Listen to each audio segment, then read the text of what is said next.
Okay, Dr. J. Smith back in my office again, back in my studio where I can talk to you.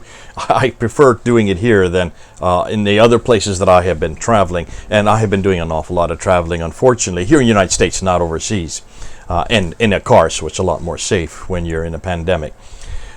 But we've been going through an awful lot of material that we researched on the Qira'at. And you remember we talked about the Qira'at. We have been doing and unpacking it, looking at it, trying to come to terms with it because of the two scholars, Dr. Shabir Ali on May 19th and also Dr. Yasser Qadi on the 8th of June, a little over 2 months ago, who made really terrific. Well, they gave terrific admissions. Both of them admitted that there was more than one Quran. Dr. Shabir Ali tried to strenuously respond by saying, yes, but they don't change any doctrine. They don't change any practice or belief. And I've been putting up video after video looking at bits and parts and pieces of it. And I did say that sooner or later I will put it all together. And that's what I'm going to be doing now. I want to really put it all in one piece, all in one video before I move on to the 7th century and the early 8th century, going into the manuscripts. Before I get into that material, I would really like to finish off this discussion concerning the Qira'at and the Ahruf. So what I'm going to do is I'm going to do a PowerPoint presentation like I do whenever I teach my seminars. So this will show it. It'll be more visual. You'll be able to follow it. I'll have graphs on it. You'll see timelines, some of which you will recognize from past videos, but it's all going to be in one video here, in one place, so you can look at it all at one time. So without further ado, let's go ahead and let's start the PowerPoint. So, the Qira'at conundrum is what I call it, assessing the many Qira'at Qur'ans by myself that I just finished in July, though we're in August. So, what are the 10 areas we will investigate in this talk? Well, the first one we're going to talk about is what modern Muslim leaders claim. You've seen this before. I've already talked about it, but I want to go back to it just so we know what the claims are being made today by the modern scholars. Then we're going to look at the diacritical variants. We're looking at the 30 official ones and define what they are, because many of you probably don't even know what we're talking about. We're then going to go into the 30 official variant Qur'ans, and we're going to look and see where they came, what their dates were. I've got a few of them here. I'm going to show you some of them. From there, we'll move to how the Qira'ats were formed historically. What is it that we now know here in 2020, in August. And then we're going to look at a question that came up, and that is, were there more than 30 Qira'ats? More than the 30 that are official. And look, from there we'll move to some of the variants. I've chosen a few here. I don't want to choose too many because we have, goodness sakes, there have been, the team there in London has now found 93,000 variants. There's no way anybody has looked at all those 93,000. Though they have tabulated them, nobody has had time. So I'm just going to pick a few of them just to show you what we're talking about, what we mean by variants, and also to help you understand that when we're talking about variants, these are not insubstantial. They are quite substantial, and some of them actually change the meaning, and in some cases change the theology, despite the protests from people like Dr. Shabir Ali against that. Nonetheless, I'll let you decide by showing you some of those variants. From there, we'll be moving into two of the most popular Qira'ats, the two most popular Qur'ans today, the Hafs and the Warsh. Now, I've got both of them right here. Here is the Hafs, which is the official one that's used by about 90% of the Muslim world, and this is the Warsh. This is the one that's used all over North Africa. And we're going to look more importantly at these two. Why? Because these two are the most popular. Most of the Muslims today either follow this one or follow this one.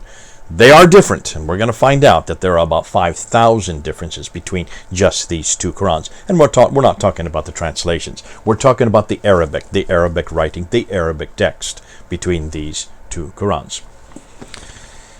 From there, we'll be moving into the 1924 Hafs text. We'll be looking at how it came to be, what were the reasons it was chosen, and whether or not that was a good choice. We want to ask how it was chosen and how it was canonized. And then we'll finish off with our conclusions.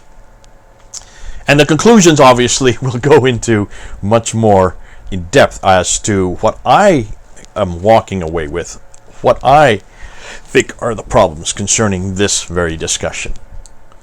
So, join me and let's go with the first area. But before we do that, I want to look and see what modern Muslims claim about their Quran. And there are 5 claims. Let's look at them. Number 1, that the Quran is uncreated and exists eternally on clay tablets in heaven. That is actually internal to the Quran. It's found in chapter 85, verse 22. Secondly, that the Quran was sent down to Muhammad between 610 and 632 AD, though it had not been written down by the time he died in 632. We get that from Sahih al-Bukhari, Volume 6, Book number 61, Hadith number 509. Thirdly, that the Quran was completed by the time of Uthman in 652, that was the completed text, and that's what Muslims claim today is the Quran, and that we get from al-Bukhari again, Volume 6, Book number 61, Hadith number 510. Number 4, that the Quran is unchanged in the last 1400 years, and we see that because it says very clearly that the Quran cannot be changed in Surah chapter 10 verse 15 and also in Surah chapter 18 verse 27. Nobody can change God's word. And then number 5, that the Quran is guarded by Allah. So therefore the Quran we have today is exactly the same Quran that has always existed in those eternal tablets from Surah 85 ayah 22 in heaven, that was sent down to Muhammad, that was then finalized by the time of Uthman in 652, and has always been guarded so that it has not changed even today. And we get that from chapter 15 verse 9 of the Quran, Surah 15 verse 9. And as you're going to see from many of the scholars, in fact almost all the scholars, the Muslim scholars would say and agree that it has not changed, it has been guarded, so that the Quran we have today, every word, every letter, some would even say every dot, is exactly the same as it has always been, including that which exists in heaven. All right. Knowing that, let's then look and see what the Quran says about itself. And I'm getting this, and I'm using Hilali and Khan, which is the little blue Quran that I always use. And this is what we read in Surah 10, Ayah 15. And when our clear verses are recited unto them, those who hope not for their meeting with us say, bring us a Quran other than this, or change it. Say, O Muhammad, it is not for me to change it on my own accord. I only follow that which is revealed unto me. Verily, I fear if I were to disobey my Lord, the torment of the great day. In other words, the day of resurrection. So there it's very clear in chapter 10, verse 15, that nobody can change the Quran. This is also repeated in chapter 18, verse 27, where it says, and recite what has been revealed to you, O Muhammad, of the book, which is the Quran of your Lord. None can change his words, and none will you find as a refuge other than him. So that's pretty clear in both chapter 10, verse 15, and in chapter 18, verse 27, that nobody has a right and is able to change the Quran. Are you getting that? Let's then now go to Surah 15, Ayah 9, which says, verily it is we, this is referring to God, who have sent down the Dhikr, which is the Quran, and surely we will guard it. And of course the author, Hilali and Khan, have put in parentheses, from corruption. We will guard it. So it's pretty clear from the Quran, from those 3 verses, chapter 10, verse 15, chapter 18, verse 27, and chapter 15, verse 9, that the Quran cannot be changed. It is guarded by God, therefore that it has no human intervention. Now, let's then go to the first area. And what does the first area say? What do Muslim leaders really claim? What do the modern Muslim scholars say? Some of this will be reviewed for you. Remember, I did this before. Fethullah Gulen, who's an influential Turkish cult leader, he says, the Quran's text is entirely reliable. It has not been altered, edited, or tampered with since it was revealed. All Muslims know only one Quran, perfectly preserved in its original words, since the Prophet's death, when revelation ended. So it's very clear from his viewpoint that there is one Quran, unaltered and unedited and untampered. Here is a convert to Islam. Her name is Susan Hanif. Maybe because she's a convert, she can be excused. But she says that the Holy Quran is the only divinely revealed scripture in the history of mankind, which has been preserved to the present time in its exact original form. So, she's very clear that it's being preserved today in its exact original form. We move on to Abdullah Yusuf Ali, the very popular translator of the Quran into English language. He did that in the 1930s, and his translation is considered to be the best. What does he say? He should know better than Susan Hanif, because he has been a Muslim all his life and is one of the top scholars in this field. So what does he say? So well has it been preserved, both in memory and in writing, that the Arabic text we have today is identical to the text as it was revealed to the Prophet. Not even a single letter has yielded to corruption during the passage of the centuries. Not a single letter has changed, he is saying. Let's move on. Maulvi Muhammad Ali, influential Pakistan theologian, he is part of the Ahmadiyya movement. He says the Quran is one and no copy differing, and even a diacritical point is met with. There are and always have been contending sects, but the same Quran is in the possession of one and all. A manuscript with the slightest variation in the text is unknown. So he's even going much further than the others have gone and saying not even a diacritical mark. We're going to get into that. That's what these are. But those very basically are the 5 dots that are put 3 above the line and 2 below the line to be able to distinguish one letter from another, which were added at a later date. So he's saying that not even a diacritical mark, not even one of these dots has changed in the last 1400 years. Ooh, that's a mouthful. We move on to Dr. Shabir Ali, a good friend of mine, and he has said in a debate he had with Tony Costa there in Canada, we have a copy of the Quran dating from 790 AD in the British Museum. That's the manuscript, the 2165 manuscript. Folks, that's 1,300 years ago. And we can compare that with what we're reading today, and we find them to be exactly identical. Now, he is correct. It is about 1,300 years old. It's not 1,400 years old. It's a much newer text. And what he is not correct about is the last part, that it is exactly identical with the Quran we have today and has been around for 1,300 years. What else did he say? Well, he goes on and he makes another claim. He says, well, what is important to notice is that throughout the ages of Muslim history, the Muslims have not quarreled over what is the text of the Quran, because the text was known through memory work and through the written materials handed down right from the time of the Prophet Muhammad. As I said, he continues, the 2 copies that were made 1,400 years ago, that's interesting, 1,400 years, one which is in Tashkent, Russia. That's not true. Tashkent's not in Russia. It's in Uzbekistan. For example, has been demonstrated by Ahmed van Denver in his book Ulam al-Quran to be an early copy from that time. And we find no difference between that copy to what we're reading today. That is the Samarkand manuscript he's referring to, that's in Tashkent in Uzbekistan. And he's saying that is exactly like the Quran. So he's made one reference to the manuscript. He's made another reference to the Samarkand manuscript. As we're going to see when we get into the manuscript material, both those are incorrect. Nonetheless, he is saying that there has not been any difference in the text. Woo, boy, he doesn't know what he's getting into when he makes that kind of claim. Dr. Yasser Qadi is the one that we've been highlighting in the last 2 months because of what happened on June 8th, and he says this: Uthman standardized the copies of the Quran, and from his time up until our time, there has not even been 2 copies of the Quran that are different, even 1 letter or 1 word. Let me emphasize that. So he's saying here not even 1 letter or 1 word has changed. 1 letter or 1 word. Ooh, The Quran is the most protected of all scriptures, and God has protected his Quran from any kind of alteration, deviation, miswriting, because he says he is going to protect it. So that's very clear that he is going to protect it. That's in 15 verse 9, chapter 15 verse 9. All Qurans, even up to our time, conformed letter for letter, word for word, with the Uthman Musaf. To this day, there is no different version of the Quran. There is but one Quran.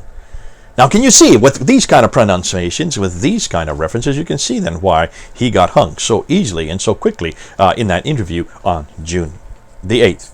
Now, let's continue on our conclusions.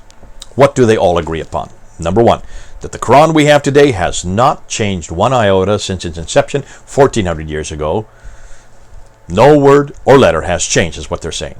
The Quran we have today is exactly the same as that which is on the preserved tablets in heaven. that today's Quran parallels in every detail that which was revealed to the Prophet Muhammad and was written down completely by Uthman in 652. Thus, no human intervention, there has been no human interference at all. But that is not what the earliest Muslim scholars believed. Now, what is my remit today? Well, we can't really critique uncreated or sent down. That's not really part of my remit, because we're not there. I have no idea of trying to find things that are eternal, and I'm not there in the 7th century to know whether it was sent down. We can critique, however, complete, unchanged, and guarded. Those three things we can investigate. Thus, what I would like to find is, number one, a Quranic manuscript, one Quranic manuscript. Number two, which is dated from the mid-7th century, around 652 AD. Number three, which is complete. That means all 114 surahs. And number four, unchanged, exactly like the 1924 Hafs Quran used today, and irrevocably guarded. That's what I want. I want one Quran from the 7th century, mid-7th century, that's complete, 114 surahs, and is as parallel, word for word, letter for letter, with the Quran that I have here in my hand here. This Quran here. This is the Arabic text. I'm not looking at the English translation. I'm looking at the razm, the skeletal text, the consonantal text. I want to see if any Muslim can come up with any. And this is why this is the thing that I've been saying. These are the same four things that I have said since 2014. In fact, I introduced this with my debate with Dr. Shabir Ali. I asked the same four things. And I'm still waiting 6 years later for a response to this. And we cannot get a response from any Muslim, yet I'm going to ask it again. Because what I want to do now is move into this whole area. And what we want to do is look at the diacritical variants. So let's do that. Now, the 30 diacritical variants defined. These are known in Arabic as ahruf or qira'at. Now, how do you define that? Well, let's move on and let's see how we do it. First of all, I want you to look at those two manuscripts. Well, they're just 2 pages from 2 different manuscripts. One is called the Samarkand manuscript on the left, and the one on the right is known as the Sana'a manuscript. Samarkand from Tashkent, Uzbekistan, and Sana from there in Yemen. Take a look at them. And you notice that they don't have any dots above and below the lines. Those only have consonantal text. They are only letters, roughly around 16 letters that existed in the 7th century. Dots had yet to be invented. They had not yet been created. So to look at that as an Arab today, it would be very difficult to read that. Most Arab speakers would not be able to read it. The scholars can, but not the average Muslim or Arab on the street. And that's why there was a dilemma. Because if you only have these kind of skeletal texts, only kind of have these kind of letters, you've got to be able to read it. So, let's unpack this and show you what we mean. Now, in today's Arabic, there are 28 letters. 28 letters, and here are the 28 letters. However, 6 of them, these ones here, the Aleph, the Kaf, the Lam, the Mim, the Ha, and the Waw, those 6 are unique. They don't need any dots. That's why you don't see any dots above and below them. Those are unique, which means 22 of the letters do need to have the dots to distinguish them, to show them apart. And that's why dots had to be invented. They did not exist in the 7th century. Now, there are some scholars that would say, yes, they have found some inscriptions with dots on them, but very few, but not the 28 letters that we have today. And to be fair, even those scholars would admit that they could have been put in at a later date. So we don't really know whether or not they were. But certainly all the manuscripts, as you saw earlier, the ones that I showed on the screen there, in the slide there, those did not have any dots. And the 6 major manuscripts, the Topkapi, the Samarkand, the Ma'il, the Petropolitan, the Hosseini, and the Sana'a manuscript do not have dots in them, except some red ones in the Topkapi. And those probably were added at a later date. So that's the problem. You've got to have dots. Otherwise, you cannot read the text. So what are the dots? Where are they? Well, let's just take that one smiley face. All letters usually have a start with that kind of we'll call it a smiley face, but that kind, I'm being a little exaggerated here. When you put 1 dot above it, it becomes a nun, or a na, N sound. When you two dots above it, it becomes a ta, or a T sound. When you put 3 dots above it, it becomes a tha, or a TH sound. Okay, so there's 3 different letters that you can have by adding 3 different dots. All right? you can get you can see all kinds of possibilities. Now, let's take that same smiley face, and when you put one dot below it, you get a ba, which is the B sound. Two dots below it, you get the ya, which is the Y sound. All right? So, there are two more letters that can be added after the three above. Now, let's put them all together. Na, ta, tha, ya, ba. Can you see? With just by putting and adding those dots or taking them away, you can get all kinds of variations, enormous amount of variations.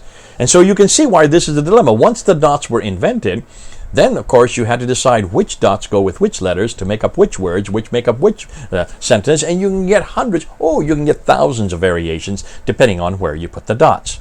In fact, if you just take three smiley faces together like you look there, see the three smiley faces?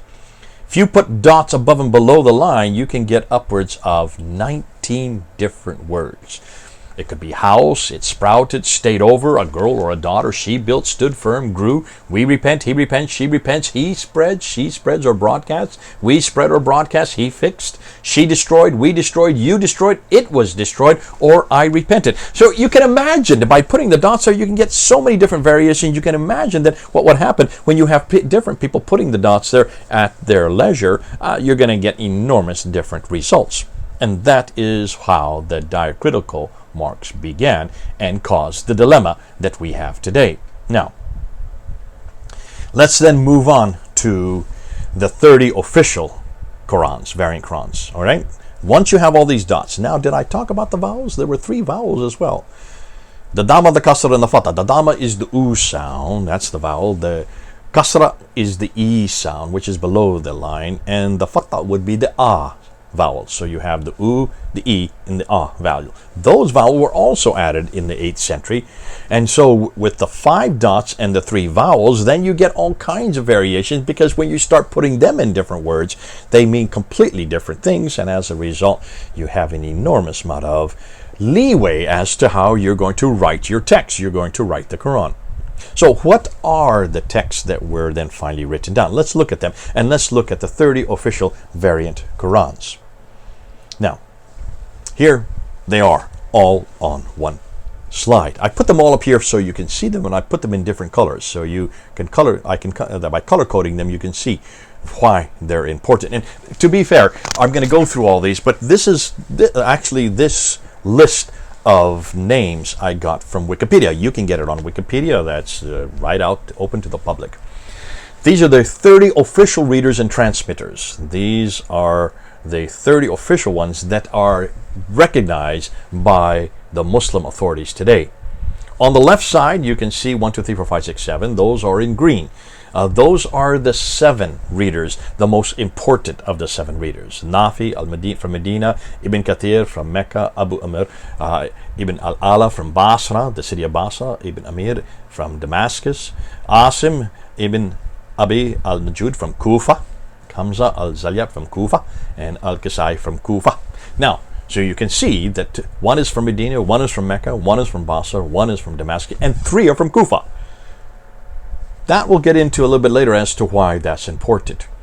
So, look at the dates. We'll be getting into the dates a little bit later, but you notice that the earliest of all these readers is number 4, Ibn Amir from Damascus. He died in 736. That is the 8th century. That is a good 100 years after Muhammad. So it's obvious, and if he is the earliest of all of these that you see on that slide, that means he did not live at the time of Muhammad, nor did he even live and do his work at the century that Muhammad lived or died. So how was he chosen? Well, he was chosen by the man right below it, Ibn Mujahid, who died in 936. That's 300 years after Muhammad. Below that, then we see the 3 in red. That's another 3 that were chosen much, much later by Al-Jazari. Look at his date, 1429. That's the 15th century. So he chose Abu Jafar from Medina, Yaqub al-Yamani from Basra, and Khalaf from Kufa. Again, 3 plus 7 makes 10. I'll be showing this on a timeline so you get it more interesting. I just want to introduce them to you now. Then on the right side are 2 more lists. Those are all in purple. And those are the transmitters. They are the students who come after each one of the readers. The readers are the most important. So the 10 are by far the most important. The transmitters are not as important. They are the ones that are chosen much, much later, both by Ibn Mujahid in 936 and also by Al-Jazari in 1429. So each reader has 2 transmitters. That's why you see 2 names after them. What's interesting is Hafs is the one that we're using today. Notice his name is not amongst the readers. He is not amongst the earliest. He is not amongst the 10, the holy 10, or the major 10. We'll get into that. We'll unpack that and show you the significance of that. So let's go on and just take a look at some of the Qira'ats. Now, people have said all the time, and I'm getting this from the response, there is no different Qur'ans. This is all nothing than hearsay. Well, take a look at that picture right there. That's Bernie Powers, a good friend of mine from Australia. He has been in the Arab world. He speaks fluent Arabic. He lived in the Arab world for many years. He now lives in Australia. He's teaching there, and he has his doctorate in this area. And yet, take a look. He has been able to find 23. Those are the 23 that he has on display there that he will show you if you go and meet him. So he has found 23 of them, 23 of the official 30. But I want to show you Hatun Tash's 26. These are the 26 she had back in 2016 when we introduced them. These are the 26 we introduced to the world. Now take a look at them. I'm going to put them up one at a time. So there you can see Al-Susi. There you can see Abi Jafar. You can see Yaqub over there. Here you can see Duri Ibn Amr al-Basra from the family of Kasai. Ibn Amr. There you can see Khalaf al-Ashar from the Al-Durai way. You can see there Al-Layth Ibn Khalid. And there's Warsh, one of the Warshes, Al-Zaraq way. Over here is another Warsh from Al-Asbahani way. And then we get Ibn Jamaz, followed by Duri, Ibn Amr, Al-Ala. And then you have the Khalaf, Al-Shatabaya way. And underneath that you have Al-Kasai. Al-Kasai, who is one of the readers. And over here you have Shoba, who is one of the transmitters.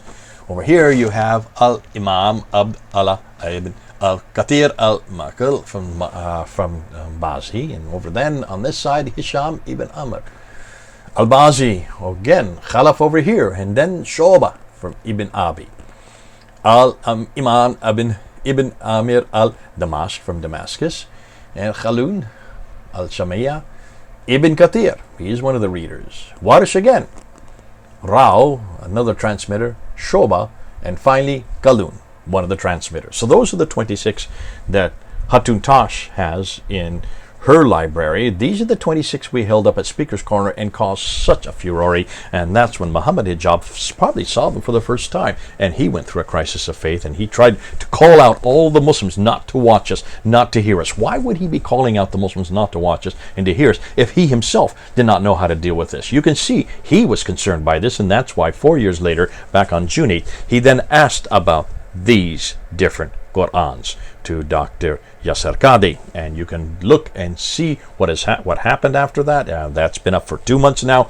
Excuse me, it has now been taken down about a week and a half ago. It was taken down off both of their sites, but we have it up on our sites, and you can see the damaging 25 minutes. I have put a synopsis of it, a 30-minute synopsis of it. I've also have about 7 minutes just of the most damaging comments that Yasser Qadi made in that interview. All of that is available, and that's why it's so important that we go and look at these, because that was something we introduced 4 years ago, which caused the crisis of faith amongst people like Muhammad Hijab, which then caused him to then do this interview, and that of course exposed exactly what the Muslims have known, because almost every one of these names that you see on those slides that I just put up, every one of those people lived between the 8th, 9th, and 10th century. The 8th, 9th, and 10th century. We're talking about over 1,000 years. These names, these Qur'ans have been around for over 1,000 years, folks.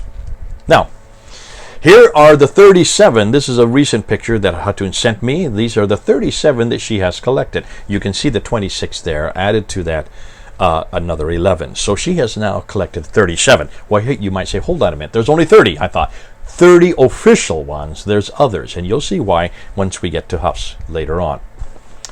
Let's move on, because what we want to do now is ask how these Qira'ats were formed. What was it that went on? So let's go and let's start. These are slides from Bernie Power when he came on my Fander Films. We did a live stream together a few weeks ago, and these are from his PowerPoint, and he's allowed me, permitted me to show them. And I just want to look at that right side. You can see the green circled those are the 7 reciters, or the readers is better known.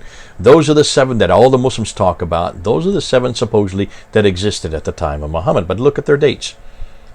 Muhammad was over on the left. He died in 632, so there's no way they could be living at the time of Muhammad. So this must be another 7, not the original 7. Okay, that's good. Let's keep to that. There are ones that are circled in red. There are 3 there. Khalaf is off to the right. Those are the other 3 that were added to the 7 to make the 10.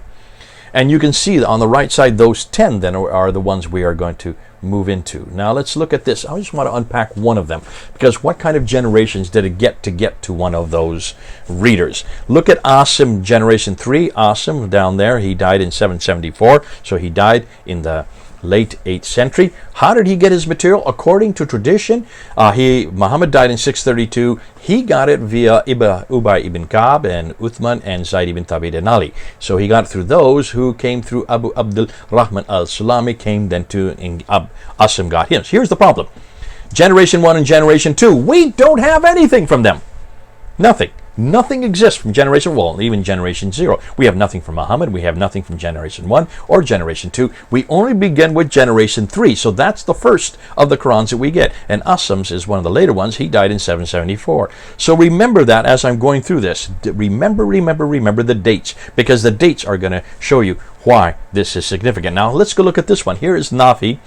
Nafi from Medina. Nafi died in 785, so he died at the late 8th century. He is Generation 4. So there was another generation in between him and Muhammad from what we saw earlier. Now, Muhammad died in 632. We have Ubay ibn Ka'b, and he is from Syria, so his comes from Syria. It does not come from Mecca or Medina.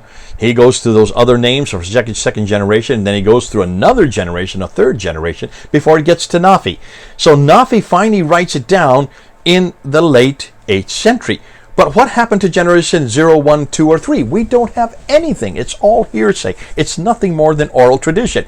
Can you see the dilemma for anybody trying to stipulate that Nafi is one of the readers that gets it directly from Muhammad? There are 3 generations that are between Nafi and Muhammad, none of which exist today. They don't have any. What I mean is none of their writings exist today. There is nothing to support either Generation 1, Generation 2, or Generation 3. We only begin with Generation 4, and then, of course, the transmitters are Generation 5, which come after, and that's where you get Warsh in Kalun. Now, what I'd like to do now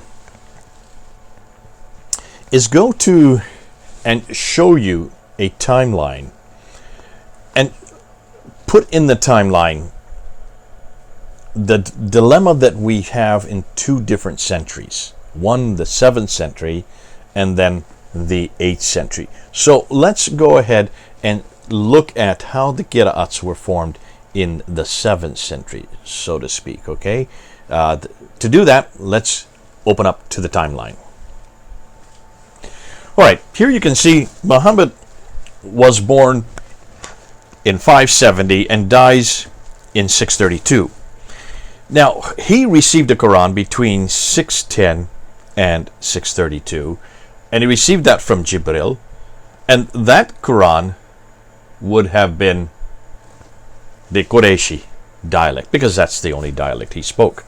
He would have not known any other dialect. He was from Mecca and Medina. They didn't speak any other dialect. So it would have been the Qurayshi dialect. That would be the one that would be revealed to him. But he noticed that while he was there were other people who didn't understand his dialect, which is understandable if they were coming from other parts of the empire. And so he says to Jibril, and there are a number of hadiths, I won't go into them right now for lack of time, that he would like to have other dialects so they could understand it. So Jibril sends to him or recites to him 6 other dialects. So to begin with, we had that first Quran, the Qurayshi Quran.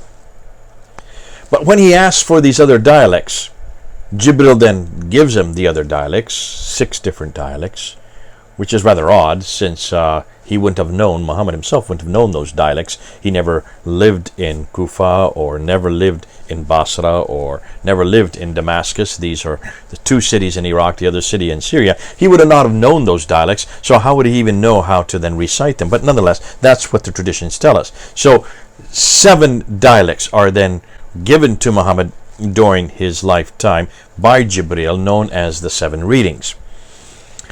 So now we don't have one Quran, we now have 7 Qurans. Now Muslims will get upset by that and say, oh no, these aren't different Qurans, these are nothing more than readings, these are nothing more than recitations. Nonetheless, they certainly are different from each other, otherwise why would you even need so? Why would you even have to request it? So obviously these must be 7 different readings, or let's just call them 7 different Qurans.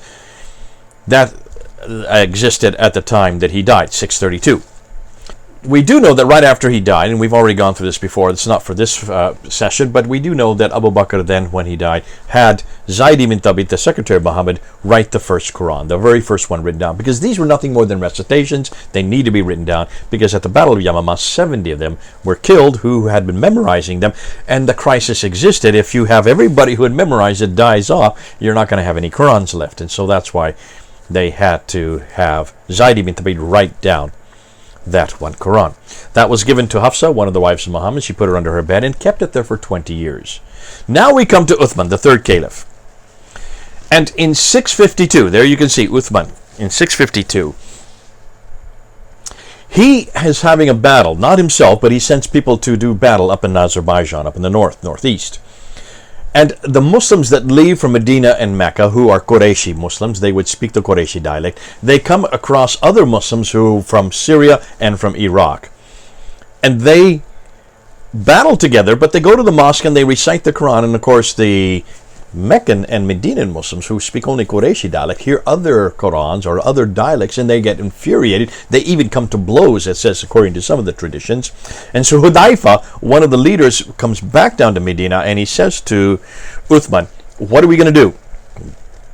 We cannot have many different Qurans, much like the Christians and Jews who have many different Bibles. We must just have one Quran. And so he asked Uthman to write the Quran in just one dialect, the Qurayshi dialect, which Uthman agrees to. He brings Zayd ibn Thabit out of retirement and has him take that one copy that was given to Hafsa, the one of the wives of Muhammad, put under her bed, and he asked him to bring that copy and then to rewrite the Quran in the Qurayshi dialect. Very important, the Qurayshi dialect. That means the dialect that Muhammad spoke. That would be the dialect that the first Quran was written in. That would be the dialect that supposedly, therefore, is in heaven. And that would be the dialect that he wanted to make one Quran from. So he made that dialect and had Zayd ibn Thabit, made it. Zayd ibn Thabit gives it to him. And then Uthman does a very interesting thing. He then takes all the other dialects, all the other Qurans. Now, these have to be written Qurans because he burns them. You don't burn recitations. How can you burn someone's lips or someone's mouth or someone's talk? You have to burn scripts. You have to burn paper or parchment or vellum or papyrus. And so he burns everything that disagrees with his Qurayshi dialect. All right, that happens in 652. Destroys them all. So there are no other Qurans, only one. So we're now back to one Quran at the time of Uthman, 652. Now, that's all fair and well to say, but then he wants to ensure that there is only one. So he then sends out 5 copies to 5 different cities. And there's the map. Let's take a look at what the 5 cities are. He leaves one there in Yathrib, which is Medina. That's what it's called today. Sends one to Mecca. And then he sends 3 others. One to Al-Ulbil, which is now Basra today. One to Al-Hira, which is now Kufa today. And the other one to Damascus, which is still Damascus today. Now, those are the 3 other cities, 2 in Iraq, 1 in Syria, that he sends the other copies, the Qurayshi copies. He wants to make sure that they are Qurayshi. But now, you notice I've got their black circles. Why? Well, because those are the areas that Uthman had the Qurans destroyed. Those are the other dialects. Those are the other recitations. So they would only be black at that time. But by sending these 5 copies up to those 3 cities, look what happens. They are replaced from black to green. They are replaced by the Qurayshi dialect. So now only the Qurayshi dialect will be found in those three cities in Iraq and Syria.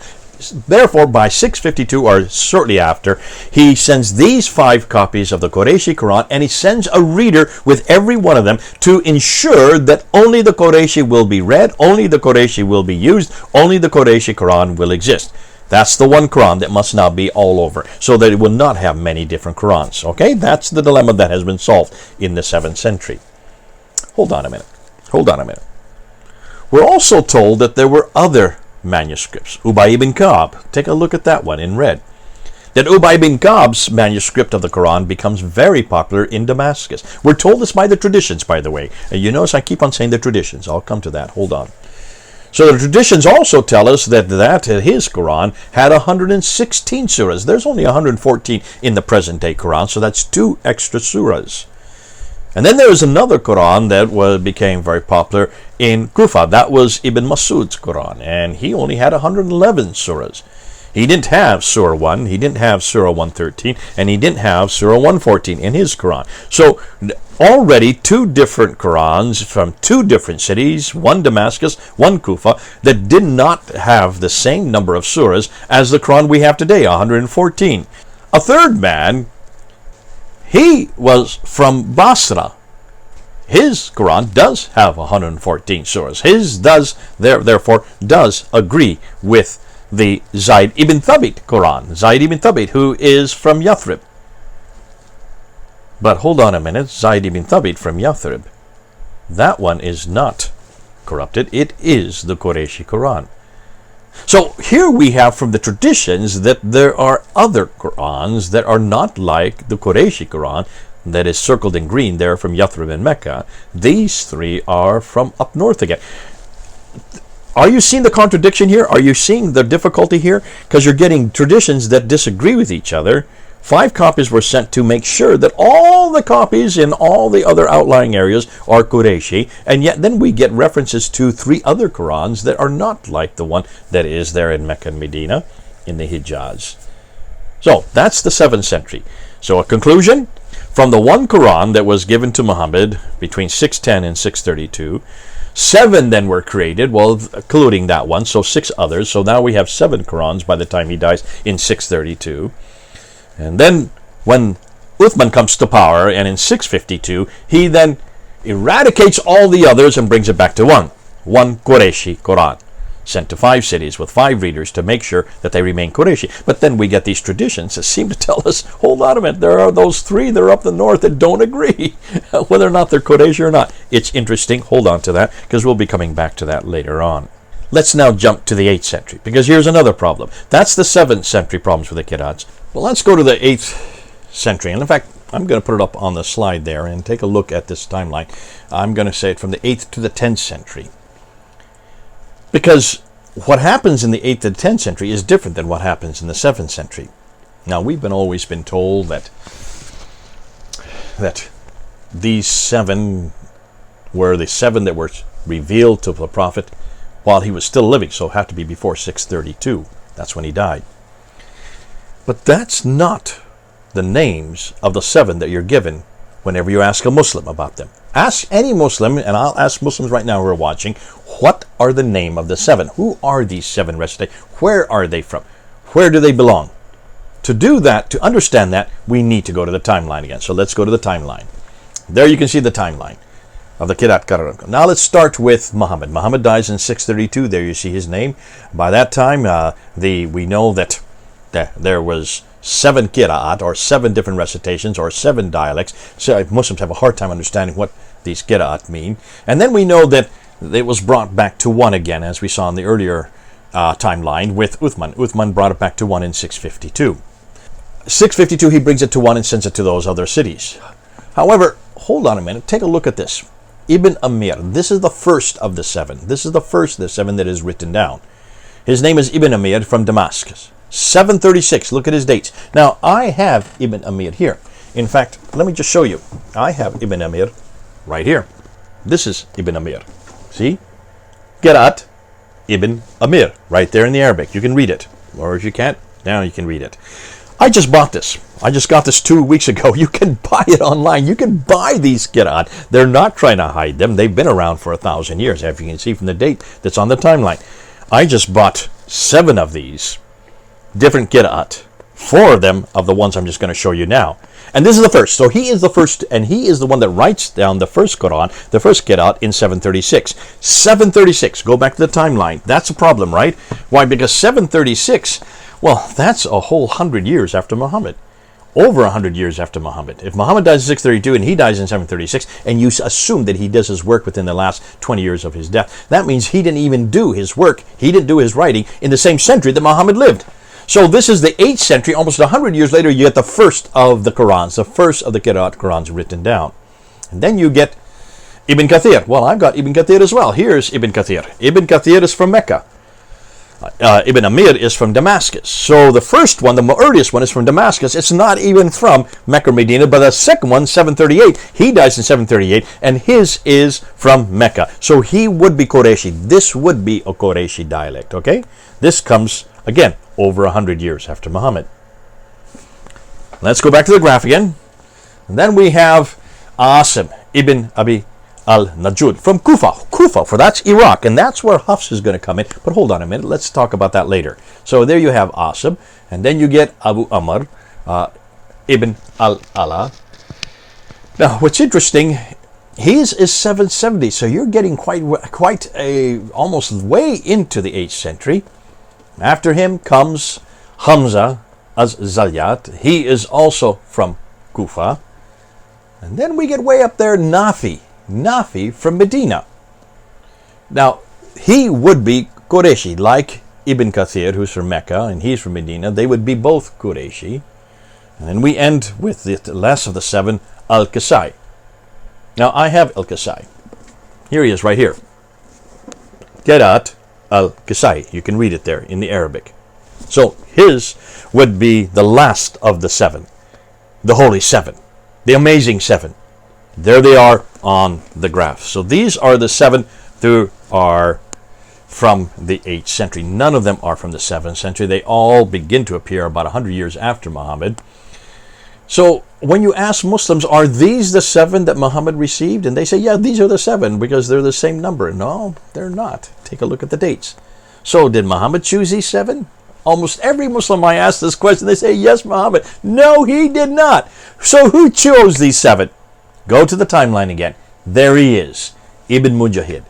936, he is the one that chooses those 7. But look at his date. 936 is 300 years after Muhammad. That's 300 years later. Ibn Mujahid is the one that's responsible for choosing these 7. And these are the 7 that Muslims think are the same 7 that Jibril gave to Muhammad way back there in 632. No, they're not. You can see they're much too late. But then there's another 3 that are added to that. Abu Jafar from Medina, he dies in 748. Yaqub al-Yamani from Basra, he dies in 821. And Khalaf from Kufa, who dies in 844. Who chooses them? Well, that's the guy that chooses them, Al-Jazari, who dies in 1429. 1429, that's the 15th century. That's almost 800 years after Muhammad. Almost 800 years after Muhammad, just under. And that's the guy that chooses those 3, with Mujahid choosing the first 7. These are known as the 10 official Qur'ans. This is the creme de la creme, the best of the best according to Dr. Yasser Qadi. And he says this over and over again in his videos. Those are the 10, chosen by Ibn Mujahid in 936 and Al-Jazari in the 15th century, 1429. Take a look at them. What's missing? What's missing? Well, what's missing is this guy. This guy's missing. This is the official Quran used today. This is the Quran that was chosen in 1924 by Muhammad ibn al-Husayni al-Haddad there in Cairo for the high schools there in Cairo, for the Educational Authority, and then was made the official Quran for all of Egypt in 1936, and then made the official Quran for the whole world by King Fahd there in 1985 in Saudi Arabia. So this is the canonical text. This is the official Quran that everybody, well, 90% of the Muslim world uses. And this is known as the Hafs Quran. Hafs is the man who wrote it. Hafs is the man that created it. Hafs is a man that died in 796. Where is his name on that list? Let's look at that list again. Nafi, Ibn Kathir, Abu Amr, Ibn Amir, Asim, Hamza, Al-Kasai, Abu Jafar, Yaqub, Khalaf. Where is Hafs' name? He is not there. He is not amongst the major 10. If he's not amongst the major 10, why in the world have we chosen him? Why is he then the official Quran for today? And has been since 1924 for the whole world since 1985. There's a problem here. So where does he come in? Where does he come in?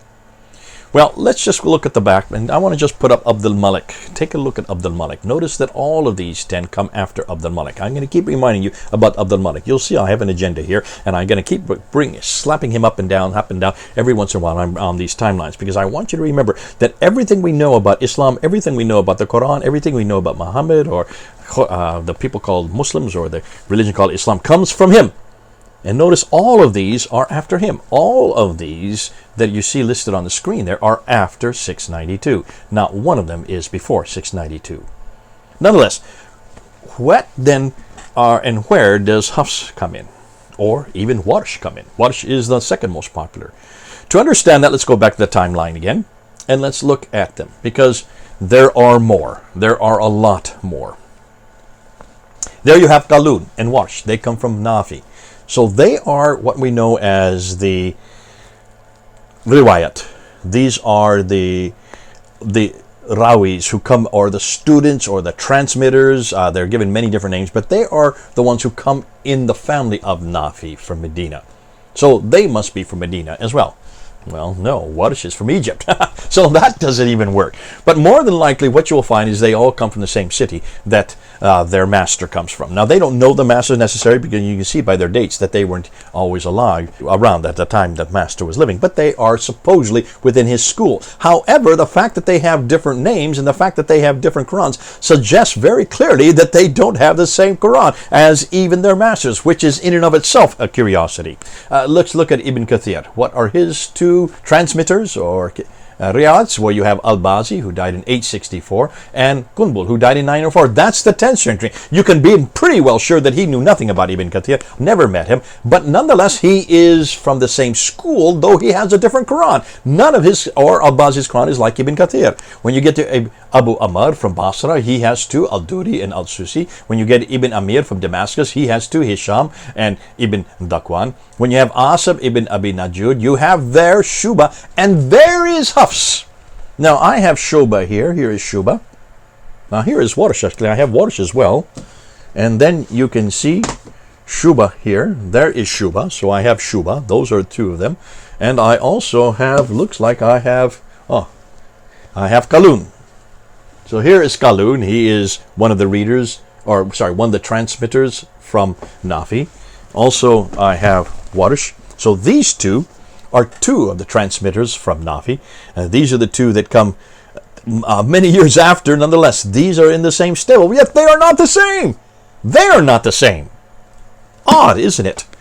And then Shuba, when you have down here from Asim, he and Hafs are from the same stable, from the same family. They're from Asim ibn Abi al-Najud from Kufa. They're both from Kufa. But they're not the same, nor are they same with Asim. It just gets more and more weird as the further you go on. Let's go to Hamza. Hamza al-Zaya from Kufa. He also has two, Khalaf and Khalad. And then Al-Kisai, who I have here, he has two, Alayt and Al-Duri. Now, if you look on all of them, we now have 21 official Qurans. All right? 7 green ones, and then you have 14 purple ones. 7 green ones are the readers. They're the official ones, the major ones. And then you have 2 from each one of those, which makes 14, a total of 21. But the other 3 also, the ones that were introduced by Al-Jazari, they also have 2. So Abu Jafar has Isa ibn Wardan from 777, Ibn Jumaz from 787. You have Yaqub, who has Ruwais from 853, and Rao from 849. And you have Khalaf, who has Ishaq from 899 and Idris from 905, which now makes it a total of 30 official Qur'ans. There's the 30 official Qur'ans. That are their dates. Notice that not one of them, Hafs and Warsh are there. Take a look at Hafs and Warsh and you will see that they are the two that are most important, the most popular today. But all of them come after Abdul Malik. That's why I bring Abdul Malik up again. You've got to keep understanding why I'm bringing him up again. Because everything that Muslims are looking to, everything that Muslims are really dependent on, comes from after 692. From the 8th, 9th, all the way up to the 10th century for Idris in 905. Chosen by Ibn Mujahid in the 10th century in 936 for the first 21. And then Al-Jazari for the next 9 in 1429. So that is a 15th century. So it takes them 800 years to get to these 30. And these are the official 30. Chosen by the 15th century, they're all chosen. And these are the 30 now that our good old friend Muhammad Hijab was asking Yasar Qadi, which of these 30 are you going to write in that blank piece of paper, that blank mushaf? Tell me which of the 30. And what was his answer? After 25 minutes of being badgered and finally saying, I don't want to talk about it. We don't talk about this in public. This is something you have to go deep into to understand. Remember what he finally said? You remember what he finally came up with? Remember what his answer was? They're all the Quran. You just take a little bit of Hafs, you take a little bit of Hamza, you take a little bit of Kunbu, you take a little bit of Ibn Kathir, you just take a little bit of all of these. Just take a little bit from here, a little bit from there, a little bit from there, even bring a little bit of this into it. Bring them all together, and what do you get? You get the Quran. I can't hold any more. These are heavy, so I'm not going to put up any more. Because can you see the problem with his answer? His answer was basically, they're all the Quran. You just mix it up and mix it up. And what he finally responded with is that any good Muslim will then know it's the Quran. Why? Because the Quran is preserved. The Quran is guarded. The Quran is not corrupted. He just went into that mantra. And that's all that he could say. Because how do you deal with that? Take a look at that again. Just look at all of those. 30 of them. How do you deal with it? Not one of those 30 are the same. Not one of those 30 have the same words. They do not have the same sentences. They do not have, therefore, the same meanings. And in some cases, do not have the same theology. Hatun brought this up a few years ago. This is her graph, so it's a little bit out of date, but I just want to show you I want you to look at those brown clouds over there on the right and just take a look at, there is Al-Bazi. 1094 is printed there. What does that mean? That means there's 1094 that her team has found that are different in Al-Bazi's text from that of Hafs. There you see Hafs. And he died in 796. And every one of those clouds show you how many differences, how many words or letters are different in their text from that of Hafs. Take a look at Hisham, 1300. Khalaf, 2600. Khalad, 7200. Abu Allah al-Harith, 5,000 differences. 5,000 differences. So you can see these are enormous amount of differences. And this is just the ones they've had. So in just looking at 23 of the 37 she now has, just 23, her team there in London have been able to come up with 93,263 differences. 93,000 differences. Folks, that's not insubstantial. That is hugely substantial. That's why, no wonder, Yasar Qadi said this is something that gave him a crisis of knowledge when he was there at Yale University. He didn't know how to deal with this. He didn't know how. He still doesn't know how to deal with this, even after 25 minutes of being badgered by our good friend, Muhammad Hijab. He finally just said, they're all the Quran. What a way to give up. No wonder, he says, we feel like emperors with no clothes on. That's exactly how these Muslim scholars feel today. That's the hole in the narrative. Now, here's another question. Where is the source for everything I'm saying? Where am I getting this all from? Who is the one that actually tells us all this? Am I just making it up? No, I'm not. Let's go back to the timeline and let's see where all of this is coming from. Well, there you got Muhammad, 632. There you got Uthman, 652. I've been putting that up so you can just keep saying it's consistent. There are the 30 Qira'at. I've got them up now. They're all 30 there. 7 of the green ones, those are the first 7. Then you have the red ones, the 3 red ones that come after. Then you have the other 20 of the purple, chosen by Ibn Mujahid and Al-Jazari from 936 and 1429. So where do we get all this from? How do we hear about all these stories? And we now have these these books here. I can see them. You can see I've got them, so you can actually buy them. You can get them online. You can order them. So we do have those to refer to. But where did all this begin? Did this all... where is the source? Where is the source? Well, the first one we get is Ibn Ishaq. Ibn Ishaq, we're told, is the first to write down the prophet's biography. So he's the first one to write this down. He dies in 765. How do we know about Ibn Ishaq? Well, we don't have anything from him today. Nothing exists that is written by him. There's no documents or any book or any parchment or any vellum of his. It's this man here, Ibn Hisham, who dies in 833. He takes what he likes of Ibn Ishaq and throws the rest away, and only retains what he likes. So, which means he probably throws most of it away. So we can get rid of Ibn Ishaq, because really it's Ibn Hisham. So I have a book by Ibn Hisham. Here it is right here. And this is the biography of Muhammad. This is what we're talking about. Now, interesting, they say Sirat Rasul Allah, written by Ibn Ishaq. Muslims want you to believe this is written by Ibn Ishaq, because they want you to believe this comes from 765. Most of this, most of this is not from Ibn Ishaq. It's from Ibn Hisham. That's why I put the date 833, and that's why you'll see I've gotten rid of Ibn Ishaq there, because really there's nothing from Ibn Ishaq that we have today. The only extant material is Ibn Hisham, 833, 200 years after Muhammad. Then we also have Al-Waqidi. If you go back to the timeline, Al-Waqidi, he dies in 835. Those are two of the biographies of Muhammad. And then we start getting the Hadith. These are the sayings of Muhammad. And the first we get is Al-Bukhari, 870. And then after that we get Sahih Muslim. After that we get Abu Dawud in 899. And then we get Al-Tabari, or the Tafsir and the Tahriq. Those are the other two genres. The Tafsir would be the commentaries, and the Tahriq would be the history. So looking there, take a look at those names in blue. Notice the dates. Look at the dates. 833, 835, 870, 875, 899, and 923. All of them are the 9th and 10th century. 9th and 10th century. Why is that important?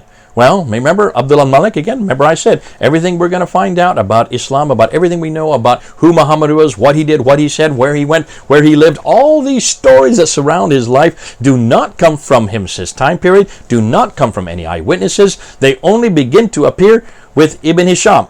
Let's look at the Qur'ans. The Qur'ans are 44 years after Abdul al-Malik. The first one appears in 736. But when you look at the life of Muhammad and you look at everything we know about Islam, they don't appear for 141 years after Abdul al-Malik. 141 years after Abdul al-Malik, who is the first to introduce this man, Muhammad. He was the first to introduce the Qur'an, who is the first to introduce a people called Muslims and a religion called Islam. 692, that's 141 years. But take a look and see when it comes after Muhammad. That is 200 years. That's why you must be careful about the sources. The sources can get you all wrong. You need to look at a graph like this. You need to look at a timeline to look and see how late we're talking about everything we know about Islam, everything we know about the Quran. The very first Quran that is written, 736. The very first story about Muhammad, 833. The very first sayings about Muhammad, 870. The very first references to what we know as the commentaries, that is 923. The first person to choose these, the first 21 is 936, Ibn Mujahid, and the other to choose them is not till 1429, 15th century, for Abu Jafar, Yaqub, and Khalaf. That's why you need to look at the timeline to see that almost everything we know about Islam, everything we know about how it began, all the important thing about who this Quran is, what it is, and how it was put together is from 200 to 300 years after the fact. 200 to 300 years after the fact. Take that on board. Now, let's go back. And let's go back and go to the next section. Because the next section is, are these 30 the only ones? Are these the only ones? No, they're not. No, they're not. Here's a conundrum. Remember Muhammad, there he is, dies in 632. Uthman gets his Quran, puts it together. The first time we have a one singular Quran, the Qurayshi Quran, in 652. So, let's review. Remember the 10 readings? There they are. Followed by the 20 narrators. There they are, along with Warsh and Hafs, who are the two most popular today. Were there more? There were more. Many, many more. What am I talking about? Well, we have a man, Shadi Hekmat Nasser, who wrote his doctoral thesis in 2012. The transmission of the variant readings of the Quran, put out by Brill there in Leiden. and read from page 144 to 156. I'm going to show you what he's been telling us. And there's more that's coming out this month in August that we're going to get, which I can't wait. But Shadi Nasr, he shows us that between the time that the initial 8th century reader Ibn Amir of Damascus created his Qira'at Quran and the 10th century, when the original 7 readers were appointed by Ibn Mujahid, we have an intervening 200 years. So that's roughly from 736 to 936. Well, not roughly, that is 736 to 936. 200 years, right? In those 200 years, there were many other transmitters known as rawis, students or narrators or transmitters. We've only seen 20 of them, right?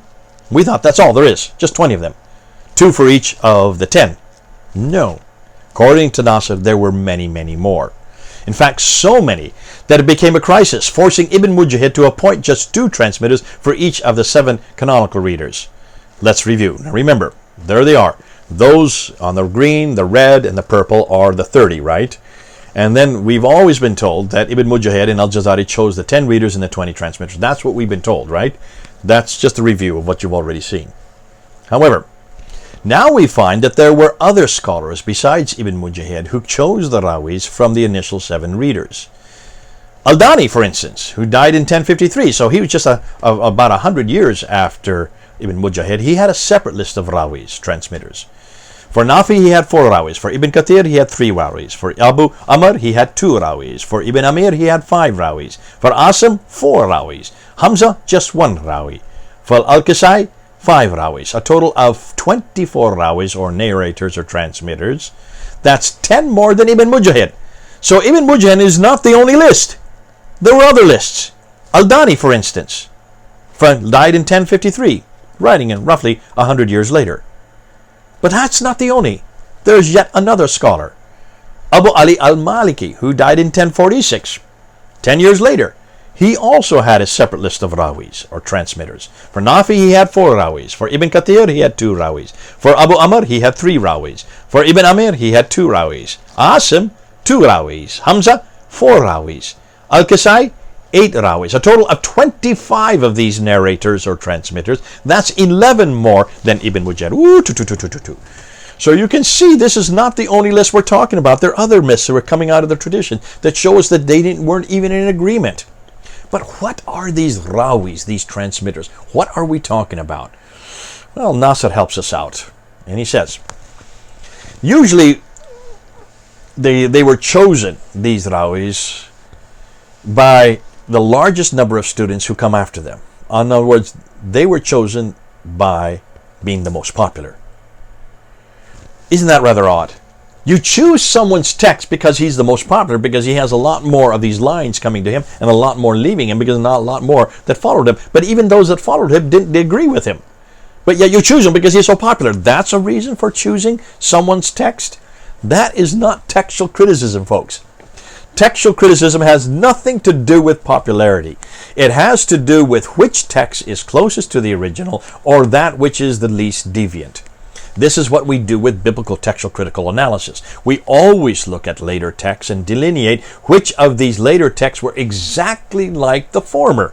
You look at text with text, book with book, looking at word with word, sentence with sentence. And if it is the same, then you hold on to it. If it isn't, if in doubt, throw it out. That was not done with the Quran, not at all. And it certainly was not done with these rawis. Their only concern was how many students they had who followed in their line, and whether any of these lines were single strands, which were then, of course, thrown out. So the question is, how do we know if any of the rawis between the 8th and 10th centuries had anything comparable to the readers they are associated with? We don't, because no one's done this test. And Ibn Mujahid and Al-Jazari were not interested in that. That is not the criteria they use. Their criteria was one and one alone, and that was popularity. Who was the most popular? The fact that they even had different texts didn't even concern them. It was not even a problem for them. And yet you would think if you had let's just say, if you had Nafi from Medina, and he had Qalun and Warsh that comes after him, you would think that the reason to choose Qalun and Warsh is because they were exactly identical to Nafi. They were nothing like Nafi. It wasn't even important, because no one was looking at the text to see whether or not they were the same. Now, Did they always choose those that were most popular? No. What about this guy here? What about Warsh? This one right here. What about this guy? Was he chosen because he was the most popular? No, he was not. He died in 812. And there were others that should have. In fact, Ismail ibn Jafar and al-Musayyabi, two of those who were in the same line with Nafi from Medina, they were also from Medina. They were chosen, should have been chosen along with Qalun, but they weren't. They were much better because they had many more lines coming after them. They were much more popular than Warsh. Warsh was not that popular. So then why was Warsh chosen along with Qalun for Nafi's team? The reason he was chosen, it turns out, is because he was living in Egypt. And they already had these other three that were from Medina, and they already had chosen Qalun, so they didn't need anyone more from Medina, so they went with Warsh. They went with this guy. So he has nothing to do with popularity. He has to do with geography, where he lived.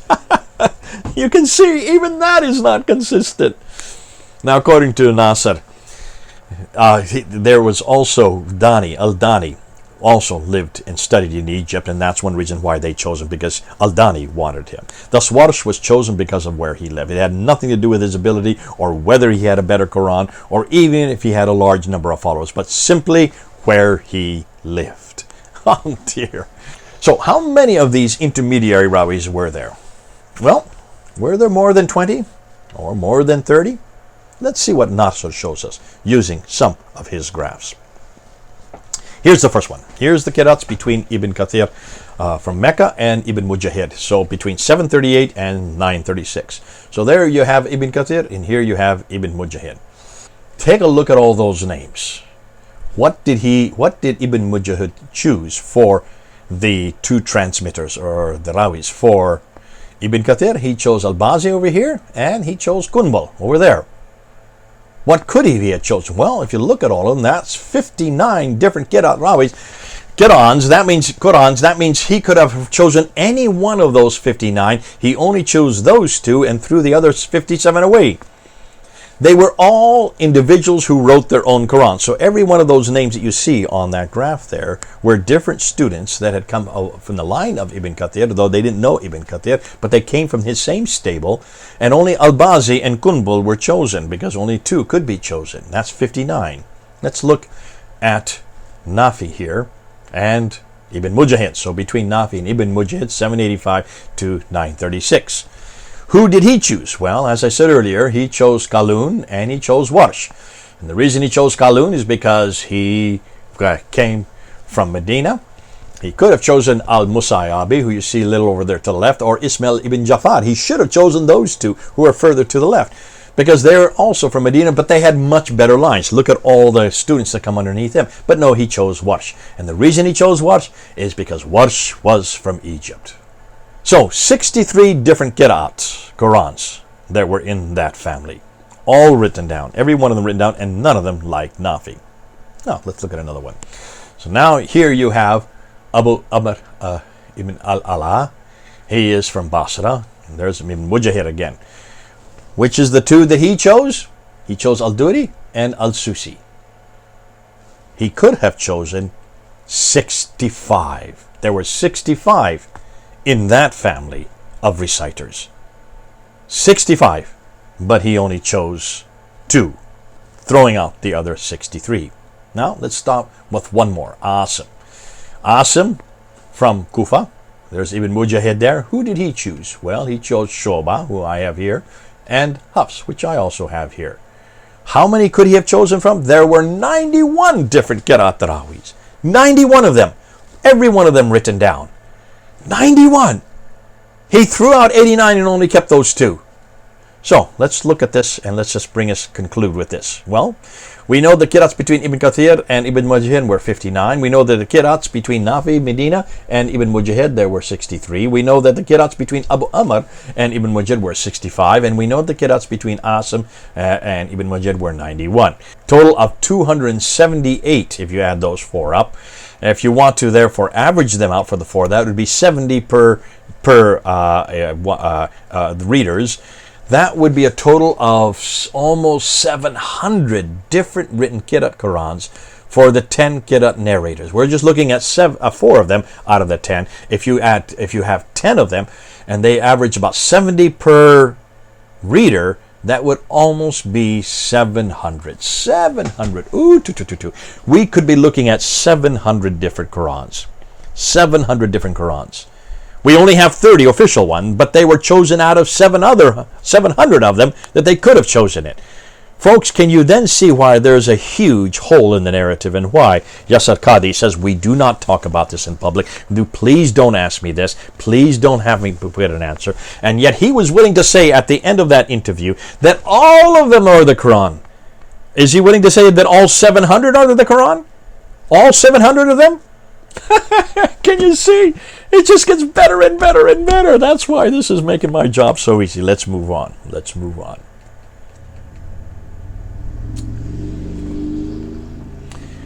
Now let's look at some of the Qira'at variants.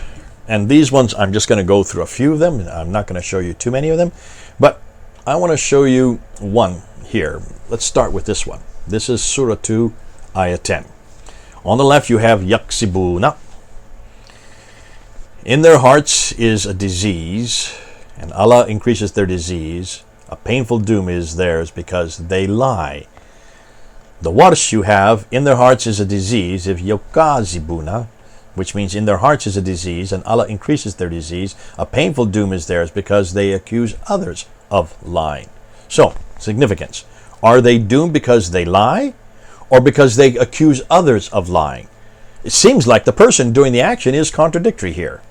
Can you see that's a problem? From Yaksibuna to Yukazibuna. Let's look at another one. And here's Surah 2, Ayah 184. On the left you have Miskeen, one poor person. On the right you have Masakina, many poor men. So the translation on the left is, and for those who can fast with difficulty, they have to feed a poor person. When you get to the Warsh, they may effect a redemption by feeding poor men or many poor men. So hold on a minute.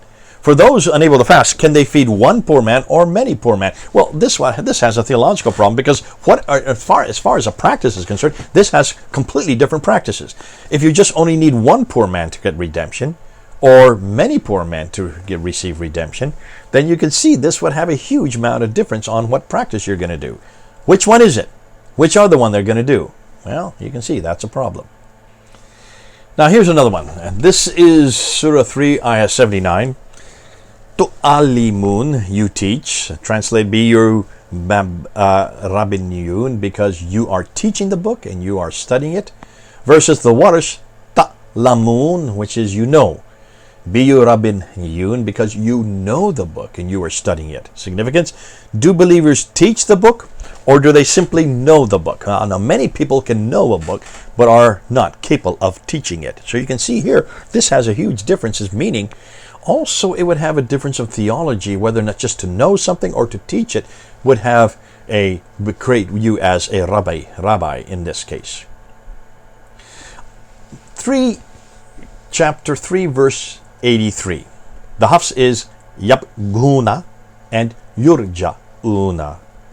Do they seek, and to him shall they be returned? Versus the Warsh, which is Tabguna and Turja'una. Do you seek, and to him shall you be returned? So, do they seek other than the religion of Allah, while to him submitted all creature in the heavens and the earth, willingly or unwillingly? And to him shall they all be returned? For the Hafs. On the Warsh is, do you seek, and shall you all be returned? So the significance, up to now, the verses are all using they, but Warsh changes it to you. Is this a plural form or a second masculine singular form, who seeks and returns? So you can see here is a grammatical mistake as well with the Warsh. So obviously either the Hafs is correct or the Warsh is wrong, and I would suggest the Hafs is correct on this one, and the Warsh is wrong, because it's not only is it not that it's being consistent, it is a grammatical mistake. Here is Surah 6, Ayah 115. On the Haf, it says kalimatu. Warsh, it's kalimatu with a dagar aleph. You can see the dagar aleph there just above the yellow mark. One is word, the other is words, plural. And the word of your Lord has been fulfilled in the truth and in justice. None can change his words. And he is all here and the all-knower. Whereas in the Warsh, it's more correct. And the words of your Lord and his words it agrees. So the significance here is the word of God fulfilled or the words of God fulfilled. The singular Hafs word doesn't agree with the plural form in the second sentence. So I would suggest in this case, the Hafs is incorrect. Whereas the Warsh is correct. Before, remember, we saw the Warsh was incorrect and the Hafs is correct. So here you can see another grammatical mistake because it's not consistent. And it also then changes the meaning. In Surah 7, Ayah 57, you have Al-Riya Bushra versus Al-Layth ibn has Al-Ri Nasra. One is called the winds bear good news, and the other is the wind scatters. So for the Hafs it reads, and he it is who sends forth the winds bearing good news before his mercy, until when they bring up a laden cloud. On the Al-Layth ibn Khalid version, it's, and he it is who sends forth the wind as scatterers before his mercy, until when they bring up a laden cloud. So, does the wind bear good news, or does it scatter rain clouds? It seems the wind has two completely different functions here, and they don't have their story, because it depends on where you put the vowels and where you put the dots. And that's why it's important that you can see these are changes, and it changes the meaning quite substantially. Does it change the theology? Not in this case, but it changes the meaning. Let's jump to Surah 10, Ayah 2. The Hafs is Lasahirun, the dagger aleph within it. The Warsh is Lasihirun, no dagger aleph. So one is, have the people been amazed that we revealed revelation to a man from among them? But the disbelievers say, indeed, this is surely a magician. In the Warsh, it says, the disbelievers say, indeed, this is surely a work of magic. So, is revelation to a man the work of a magician or a work of magic? There's a confusion concerning whether it is a man or an action happening here. Now, you can say, okay, this doesn't change, it changes the meaning significantly, that's for sure. It changes who is doing the action here. But is that a theological problem? Possibly. Let's move on. In chapter 18, verse 86, the Hafs has Hami'atin, which has no dagar aleph, and the Ibn Amir has Ha-Me'atin, which has the dagar aleph. You can see it there on the right, underlined by the yellow. So the one in the Hafs is translated, unto when he reached the setting of the sun, he found it setting in the spring of murky water. This is the story of Dual Qur'an, Alexander the Great. According to Ibn Amir, it was setting in extremely hot water. So does the sun set in murky or extremely hot water? There's quite a difference between dark and gloomy and extremely hot, as for when it comes to water. And of course it changes the whole significance of this story itself, because if the sun's setting in just murky water, that's different than it's setting in what it's causing to make the water boil by the sun setting in it. So you can see even there the whole context of what the sun does to water changes depending on which one of these you're going to go with. Now, when we get to 19, verse 77, the Hafs has Waladan, a child. Then have you seen he who disbelieved in our verses and said, I will surely be given wealth and a child. In the Khalaf, however, it says, then have you seen he who disbelieved in our verses and said, I will surely be given wealth and children. So are the disbelievers given one child or many children? I would want to know how many children I get to disbelieve. So that would also have a theological importation as far as well as the meaning changes. Chapter 37, verse 130. Il-Yasin versus Ali Yasin. One is Elias, and the other is the family of Elias. Peace be upon Elias, or is it peace be upon the family of Elias, according to the Warsh? Does only Elias or his whole family get blessed? I'm sure his family would like to know, wouldn't you? I would if I were his family. Chapter 38, verse 45. Ibadana, done with the dagar aleph, and Abdana, no dagar aleph. So, and remember, our slaves, Ibrahim, Isaac, and Yaqub, owners, versus Al-Bazi says, and remember our slave, Ibrahim, Isaac, and Yaqub, owner. Now, you can see right away there's a problem with Al-Bazi. Now, Hafs has their three listed slaves of Allah, or is it just one slave of Allah? I'm afraid Al-Bazi does not know how to count, because you cannot have a singular with three different names that follow it.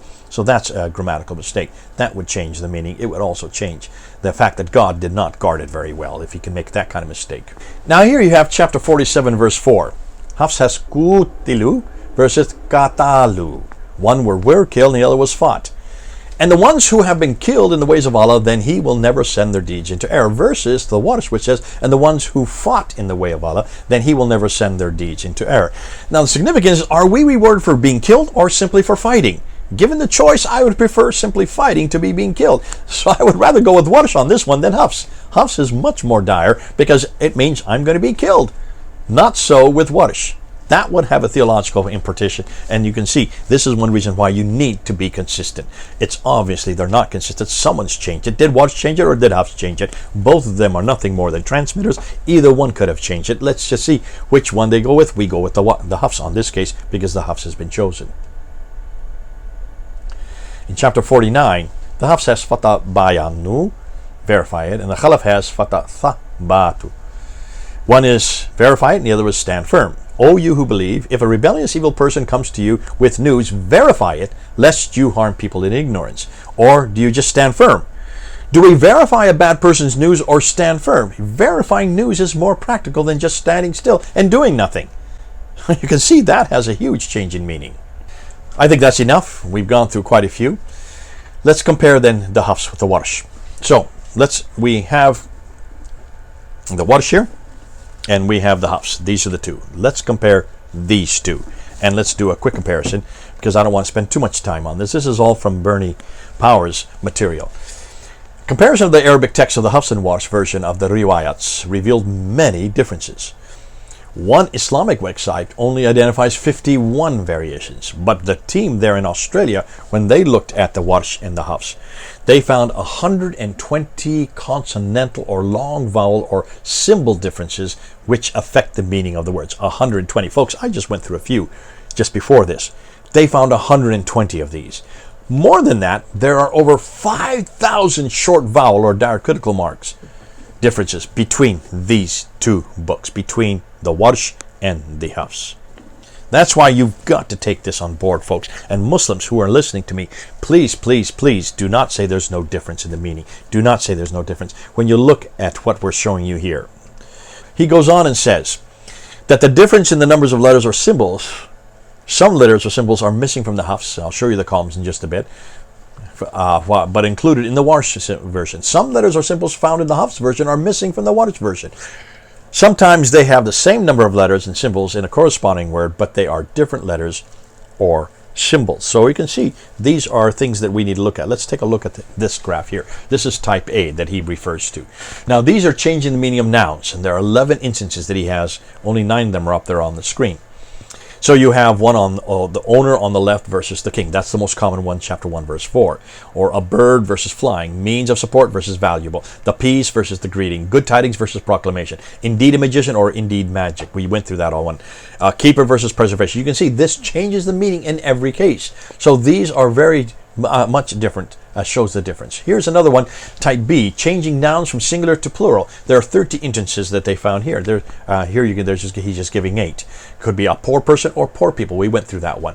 His message or his messages, word or words, by my messages or by my message. The unbelievers or the unbeliever. The wind, the winds, bed or beds, his book or his book. His books or his book. So you can see in every case, sometimes they're singular on one case, sometimes they're plural on the other, or it's vice versa. Here's another category, and this is changing meaning from a noun to a preposition. He made versus maker. Slaves versus with. Now that not only changes the meaning, but you can say in the context it could also change the theology. Another type, a fourth type, is changing meaning to a different verb. They deceive or they tried to deceive in the Warsh version. In the Hafs, they lied versus they disbelieved. Well, that has a huge significance. I didn't go into that yet. He enjoyed or he commanded. We raise up or we resurrect. He fought or he was killed. We went into that one in before, so we won't continue with that. Type E, changing a verb from active to passive. We will forgive or it will be forgiven. He fought or he was killed. That's in chapter 3 again.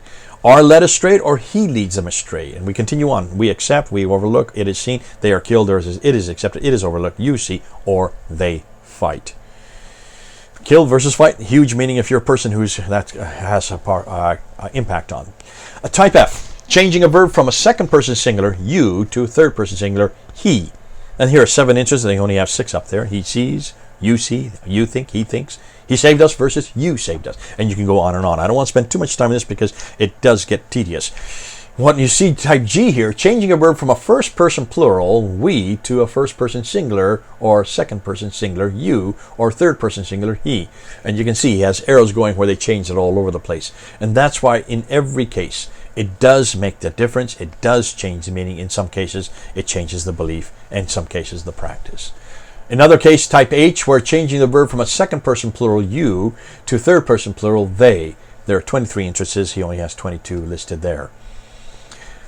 Here is I, changing from masculine to feminine. It is watered or it is watered feminine. It is almost feminine versus it is almost masculine. So it flips back and forth between male and female. Now that, you might say, has not too much significance unless you realize that in Arabic it has a huge significance, because if it's always male, if it's always dealing with people, it has to be male. If it's dealing with objects or things, it has to be female, especially in the, when it's talking about the plural form.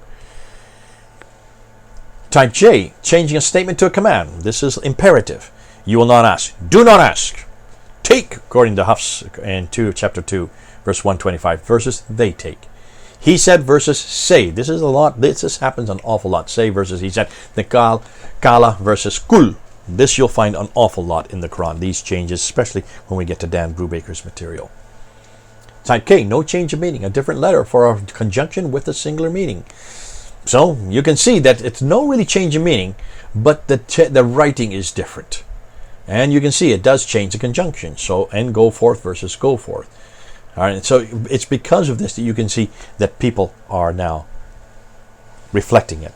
Now I just have a picture here of the 26 Qur'ans. I'm not going to put it up again because this will just make it much too long. But when we held up these 26 Qur'ans, and we went through just a few of the meanings, it caused such a furore there at Speaker's Corner. The first time we did it, Muhammad Hijab was right there, and you saw him in the video that we had up a few weeks ago, where he actually went and looked and tried to pull all the Muslims out, and he did. He pulled them out so they wouldn't see what we were showing, and they wouldn't hear what we were saying, especially when we showed the variants like I just did.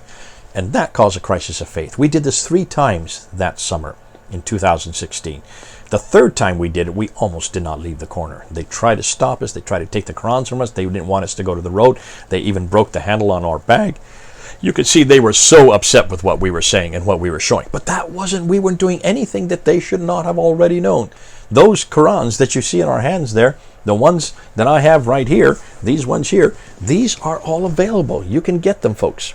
And that's why we're saying, go and get them. Don't blame us. Don't get upset with us. These are your Qur'ans, Muslims. They are on display. You can see them. You can get them. You don't have to get us from us. Don't get upset with us. We're just holding up the Qur'ans that you have published, that you are printing, and that are available even on the internet.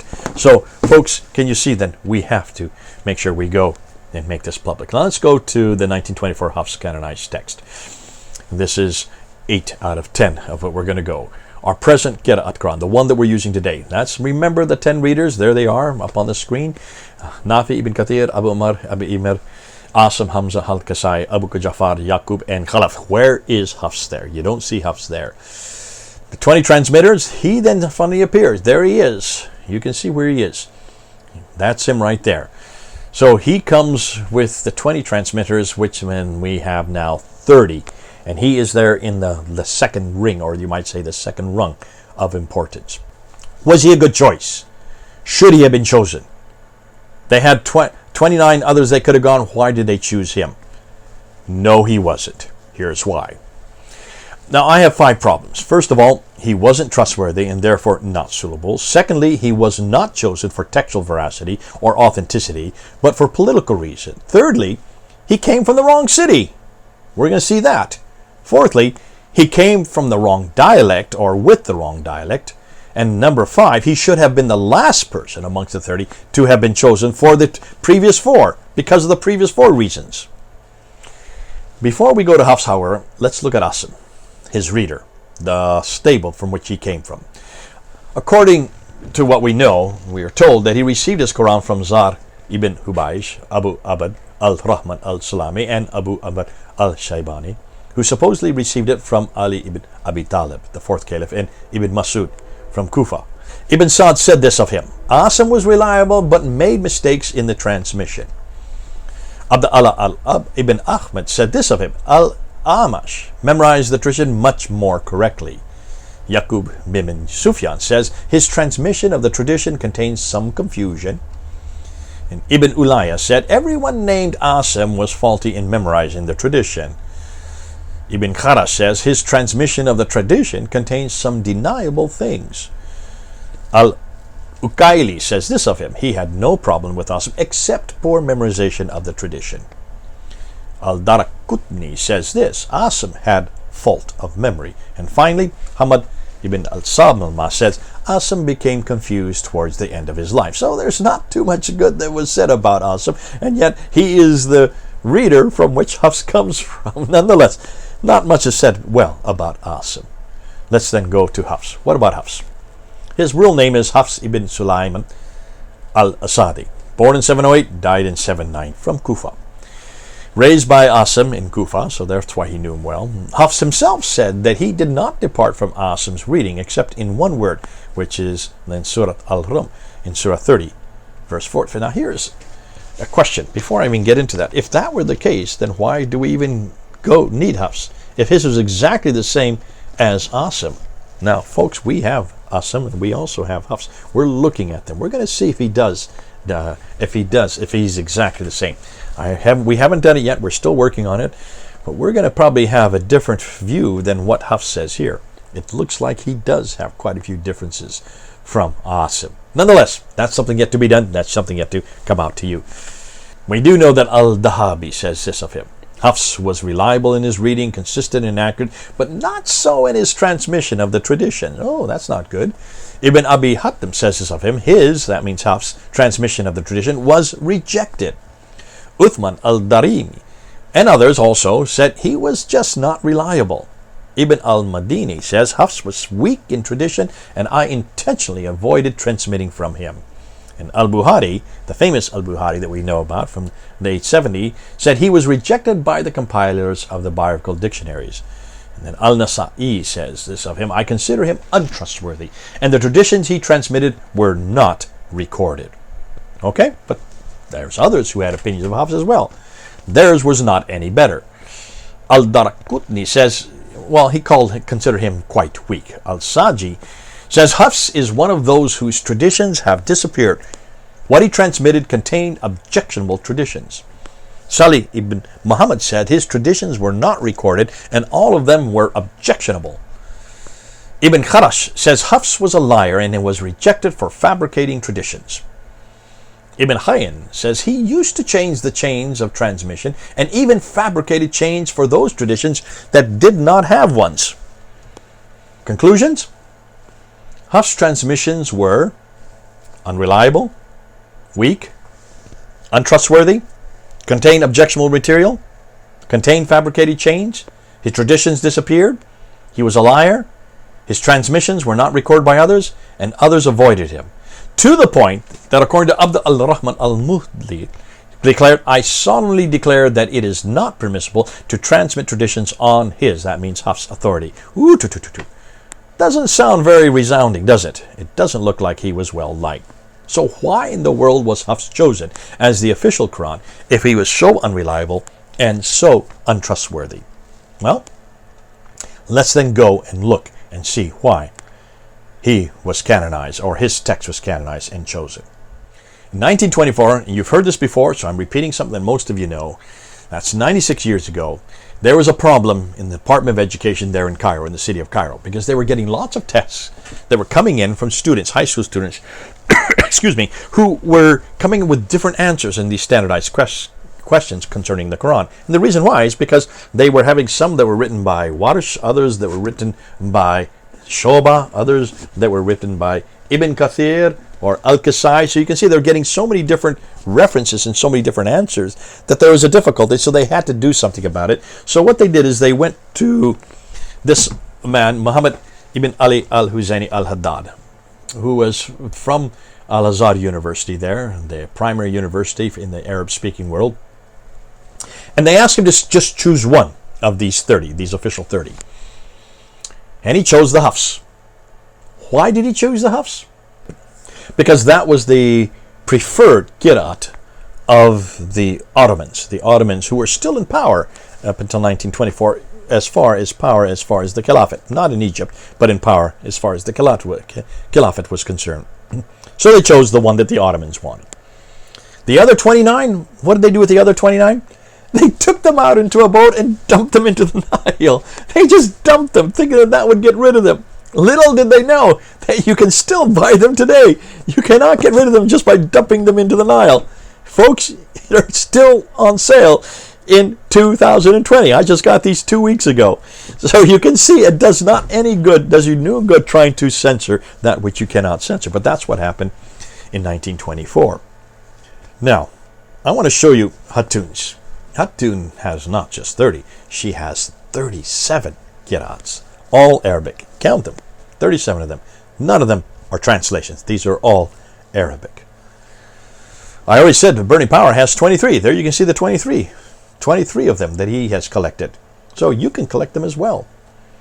These are the variants, and when Hatun has looked at hers, just with 23 of hers, she has already found 93,000 differences. Her team, not her. Hatun hasn't done the work because she doesn't speak Arabic, doesn't read Arabic. It is her team that are all Arabs. They're all proficient in this. This is their language. This is also their expertise. They have found 93,263 variants within just 23 of them of the 37 that she has collected. What's fascinating is that Hafs himself has 7 different Qur'ans. There are 7 Hafs. They have found 7 different Hafs. So even he is not consistent. In 1936, Egypt, the government of Egypt, decided to make the Hafs the official Qira'at, or the official Quran for all of Egypt, for all the schools in Egypt, because it was so it worked so well with what was happening in Cairo, and they call it the Farouk edition because it was named after King Farouk, who came to power in 1936. Because of the example of Egypt there in Saudi Arabia, 35 years ago, in 1985, the government decided to make the Hafs Qira'at the official Quran for the whole world, and they call it the Fard edition. So whenever you see the Fard edition, it's referring to the Hafs. That was chosen in 1985. King Fahd, who came to power in 1982. If that is the case, I have a problem. Hold on. Let's back up. Let's go back. Remember Al-Bukhari, Volume 6, Hadith number 510, which referred to Uthman's Quran. This is the reference we get about how Uthman's Quran was put together. Remember that when we went through this? There you can see it. That's from Al-Bukhari, Volume 6, book number 61, Hadith number 510. And there you see the reference, what was going on back there in 652. We are told that Hudayfa comes back from Azerbaijan after fighting up there, upset because he has heard different Qurans recited from Syria and Iraq. He insists that Uthman write one Qurayshi Quran and send it to every province, Mecca, Medina, Basra, Kufa, and Damascus. We talked about that, so that there would be no other Quran, just the Qurayshi Quran. And then Uthman burned all the other Qurans from Basra, Kufa, and Damascus to retain the Qurayshi Quran, just this one.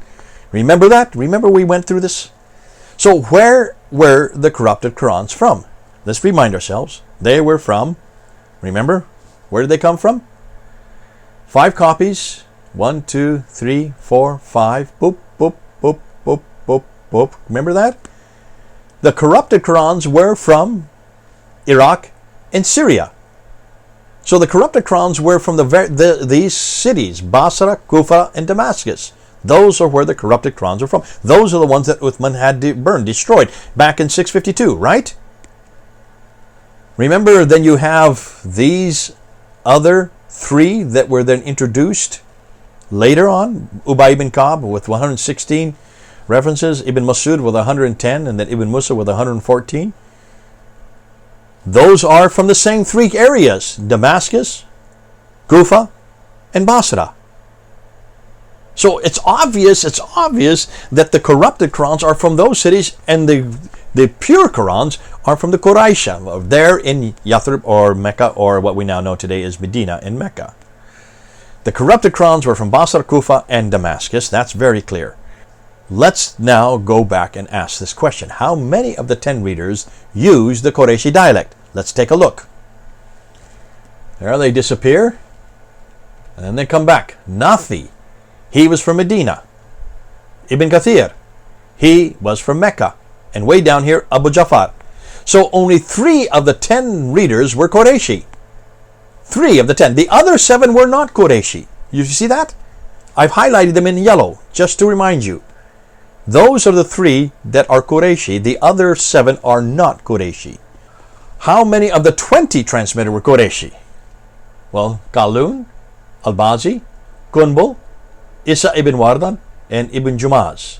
So only 5 out of the 20 of the transmitters were Qurayshi. That means of the 30 official Qira'ats, only 8 use the Qurayshi dialect. Are you seeing that? Those are all the ones in yellow. Those are the only 8. Those are the only ones that are the pure ones. Those are the ones that should be chosen. Those are the ones that were canonized by Uthman. Those are the ones that were revealed to Muhammad. If there's any Quran that should be canonized today, it should be from those 8. Nafi, Khaldun, Ibn Kathir, Al-Bazi, Qunbul, Abu Jafar, Isa ibn Wardan, or Ibn Jumaz. It should be one of those 8. Are you getting me? I hope you're looking at that. I hope you're understanding that. Hafs wasn't one of them. There's Hafs. Hafs was not one of them. In fact, his dialect from Kufa was one which was Uthman burned. His dialect was the one that was burned. So, let's now conclude. I've got some conclusions and some disturbing questions to ask.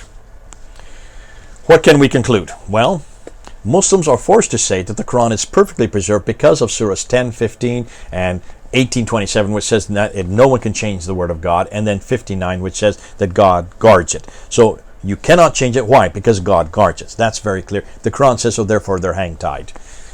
Modern scholars make claims they cannot hope to support. They are the ones that say that there's no word or letter that has been changed. They say it all the time. Yes, Al-Qadi has always been saying it. Their claims are wreaking havoc within Muslim communities, post-Junaid, especially post that, after that disastrous interview that he had with Muhammad Hijab. There never has been just one Quran, and certainly not any from the 7th century. The fact that Arabic could not accommodate a written text so early needs to be acknowledged by Muslims. And they need to acknowledge this. This is one reason why I've always asked, why would God in His wisdom choose such a hopeless language to reveal His greatest and final revelation if it could not even accommodate the text? Nonetheless, they're not admitting it. Number 5, how could Muhammad receive 7 recitations or 7 dialects if he only lived in Mecca and Medina? He didn't live in Kufa. He didn't live in Basra. He never went to Damascus. So how could he have known those recitations? How could he even known those dialects? And how could Jibril have given it to him? If there was a canonical Qurayshi Quran by 652, where is it today? I'd love to see it. Furthermore, where are the 5 Qurayshi copies sent to Medina, Mecca, Basra, Kufa, Damascus? There should be 5 that we should be able to get our hands on. We can't even find one. Where are all these Qurayshi dialects, Qurans? What has happened to Ubay ibn Ka'b's or Ibn Mas'ud's or Ibn Musa's manuscript? Where are they? Remember, they were written in the 7th century as well. None of them exist. Either that's ineptitude on a grand scale, or they just never existed to begin with. I would suggest it's the latter. The 8th century Qira'at Qurans only begin to appear over 100 years after Muhammad died. This proves they never knew Muhammad, nor even worked in his century. Further conclusions.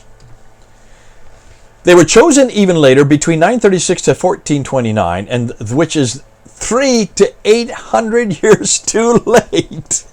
Oh dear. So the 7th, 8th century Qira'ats cannot be the same as the 7th century Jibril's recitations. You cannot have the same 7 in the 8th and the 7th century because there's 100 years between them. So the 7 ones that were chosen by Ibn Mujahid in 936, which is the 10th century, cannot be the same as those in the 7th century because it's 300 years too later and they were only written 100 years too late. Okay, are you getting it?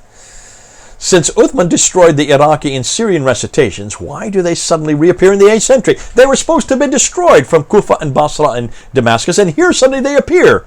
In fact, the earliest one is from Damascus, 736, Ibn Amir's. Can you see? These cannot suddenly appear 100 years later if they've all been destroyed earlier. And what then happened to the 5 copies? Did they suddenly forget them? Did they forget the Qurayshi dialect? Did they suddenly realize that they wanted their own dialects? Can you see? There's an enormous amount of questions that you may ask here. Why are only 8 of the 30 official Qira'ats from the area that Qurayshi would have existed? That's the Hijaz, Mecca, Medina. We now find that there were many more than 30 Qira'ats, possibly as many as 700. 700! Ooh, my oh my. It just gets better and better. It's curious that the Qira'ats were primarily chosen because of popularity in geography. Shouldn't a Rawi transmitter have the same script as his reader in order to be legitimate? I would guess so. So why are they all different? Why is every one of them different from their reader? Why are the transmitters, if they're in the same family, they should have the same text? You would think, right? Each wrote their own unique script with over 93,000 differences between just 23 of them that we've looked at or they've looked at so far. Number 16, not one of the Qira'at Qurans have had any textual critical analysis. And this is really disturbing. And this really Muslims need to answer for. No one has tried to find the earliest manuscripts to use as a model. No one has looked at the text of any of the subsequent Qira'at Qurans. And that's not all. Still further conclusions. The Hafs, the canonical Qira'at, was not a member of the first 7, nor of the subsequent 10. So he was not part of the creme de la creme, the best of the best, as Yasser Qadi says. His is not anywhere near there. He was unreliable, he was weak, untrustworthy, he was a liar, used objectionable material and fabricated change, so that others avoided him and refused to use him. He was initially chosen in order to standardize high school exams in the Quran, but only in Cairo. That is not a reason for choosing a text, just to standardize the Qurans in high schools. He was chosen for political purposes. The Ottomans preferred him to the others. Why? We don't know. No one's telling us why the Ottomans preferred Hafs. I would like to know. He was chosen by the Saudi Arabian government only 35 years ago out of expediency. But hold on a minute. Why in the world did the Arabian government, the Saudis, choose an Iraqi dialect as the final text? Why didn't, of all people, they own Mecca and Medina. The Qurayshi dialect would be their dialect. Why didn't they choose the other 8? Why didn't they choose Nafi? Or Ibn Kathir's? Or Kalun's? Why didn't they choose any of those? Why in the world did they choose Hafs dialect, which is from Iraq? It is not even Saudi Arabian. Were the people who were advising King Fahd even aware of this? You would have thought of anything. They would have chosen one of their dialects. They would have chosen one of those from Mecca or Medina. But no, they chose the Kufan one from way over in Iraq. Nowhere in this whole process did anyone use textual criticism. In other words, whether Hafs' text was similar or even close to the original Uthmani Qurayshi text. No one did this. They didn't look at texts. They didn't even open up Hafs' book to look and see whether or not the consonantal text, whether or not the razm, whether or not the skeletal text is the same as the original one. No one did that. Why didn't they do it? Well, the reason was there is no Uthmani Qurayshi manuscript which to compare to. There's nothing there. There is nothing there. We don't have any manuscript from the time of Uthman. Any Quran from the time of Uthman. Remember, they only began to appear in the 8th century. There's nothing there from the 7th century. Oh, there are Muslims that say there's these little bits of pieces, there's these little bits of pieces. Oh, we can go, and we're going to get into that. We're going to show you. They're going to say by radiocarbon dating, we can show that the Birmingham folios, which is 33 verses, are from the 7th century. Folks, that's for another time. That's for another debate. That's for another talk. Let's just deal with this. This is the whole reason. The reason they didn't do any textual critical analysis, because there was no text to be critical of. There was no text to compare it with. And if you don't have any text to compare it, you're not going to have any textual criticism. There still are none even today. So, folks, finally, from what we have researched and found, we can say that, first of all, the Quran was not created by God at all. The Quran was not sent down to Muhammad between 610 and 632. The Quran was not completed by Uthman in 652. The Quran was changed in the last 1300 years, and the Quran was finally compiled in 1924 and made official in 1985. Thus, the Quran that we have in our hand today is a mere 35 years old. Consequently, many of those who are watching me, and in fact myself as well, were older than the Quran, which makes me feel pretty old. Why are we doing all this, folks? We're casting doubt on the Quran. We're doing so because the claims that Muslims make. But Muslims, you have to make these claims. I understand your problem. You have to say it's been preserved. You have to say that it has always existed. You have to say that it's eternal. You have to say that it cannot be changed. Because the Quran makes that claim. The Quran makes that claim. You have no other choice. So I can understand the dilemma you're in. But folks, we've been casting doubt on it. And I've been going for almost 2 hours now, a little over 2 hours. You can see, putting it all together, I'm only just talking about the Qira'at. We haven't even got into the manuscript material. That's yet to come. That's yet to come. But can you see, if there's this much damage at this level, and this is a popular level. This is why Hatun reminded me over and over again when we were going to put those Qur'ans up. I said, Hatun, this is not really that damaging. This is not really that damaging.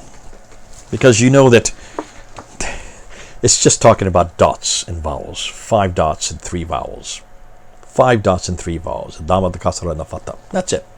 And it's talking about where you want to put them and how they change the meaning. Yes, they do change the meaning. But that's all done in the 8th, 9th, and 10th century. I want to go back to 7th and early 8th century. That's much, much more damaging. I want to go back to that material. Hatun said, no, Jay, you don't understand. What you like is what academics like, and that's true. I like the academic material because it's a lot more damaging, and that's true. And it has a lot more impact for academics. But see, she comes from a Muslim background. She says, Jay, this will destroy every Muslim's faith. Because every Muslim has been told that there is one Quran, and this is it. And that this Quran was the same Quran that Uthman had compiled in 652, the same Quran that Muhammad received from 610 to 632, the same Quran that exists in heaven eternally, with not one letter, not one word, not one dot, not one vowel difference. Every word, every letter in this Quran is exactly the same as that which Uthman compiled, that which was revealed to Muhammad, that which resides in heaven. She says, I grew up believing this.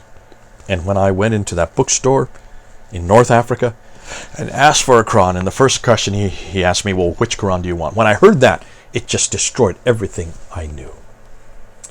That's why on a popular level, the level that Muhammad Hijab has to work on, the level that he had to ask that question of Yasir Qadhi, on that level, this destroys everything you know about the Quran, because it shuts down any notion that there is an eternal Quran. It shuts down any notion that the Quran has not been changed. It shuts down any notion that God has guarded his text. No, he hasn't guarded his text. It has been changed. This does not come from heaven.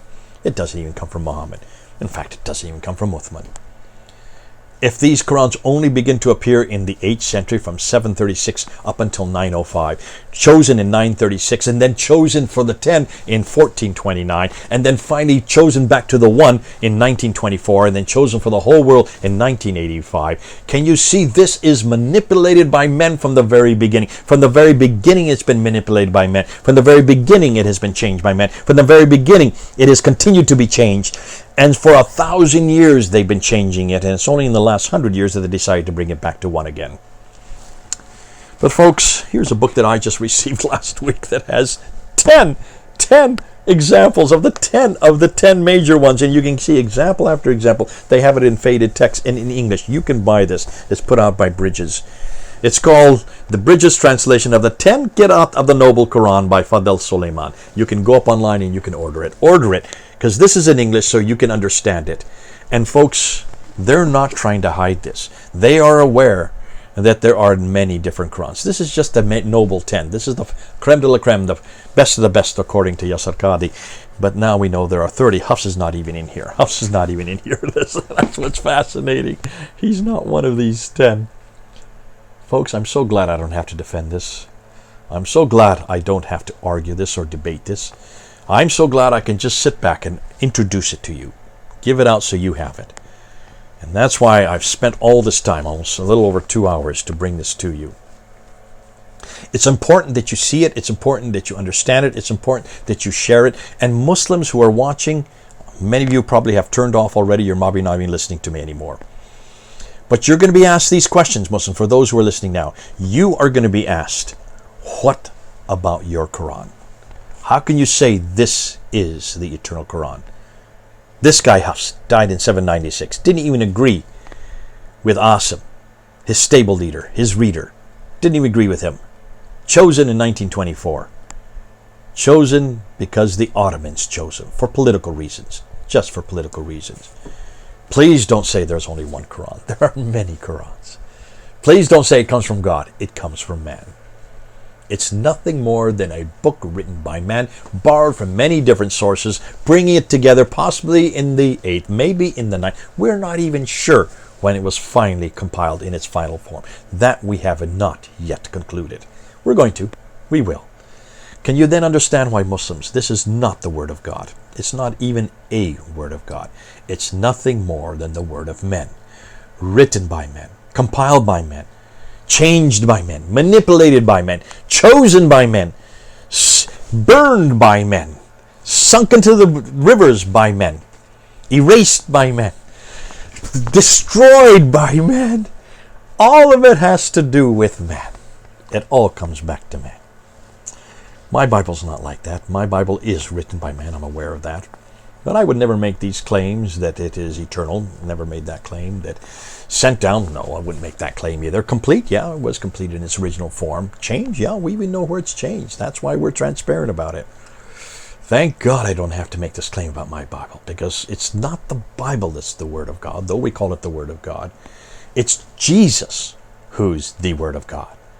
Jesus, who was not made by any man, has always existed. He is eternal. He did come down. He has always been consistent. He has never changed. The very thing you're looking for, I have in Jesus Christ. I don't need your Quran. I just need Jesus, the Word of God, the eternal Word of God, the unchanging Word of God. We don't argue about him or how many different Jesuses there are. There's only one Jesus. There's not 30 of him or 700 of him. And yet he is the Word of God. Come back to Jesus. He's there waiting for you. God bless you. This is Jay then. Over and out.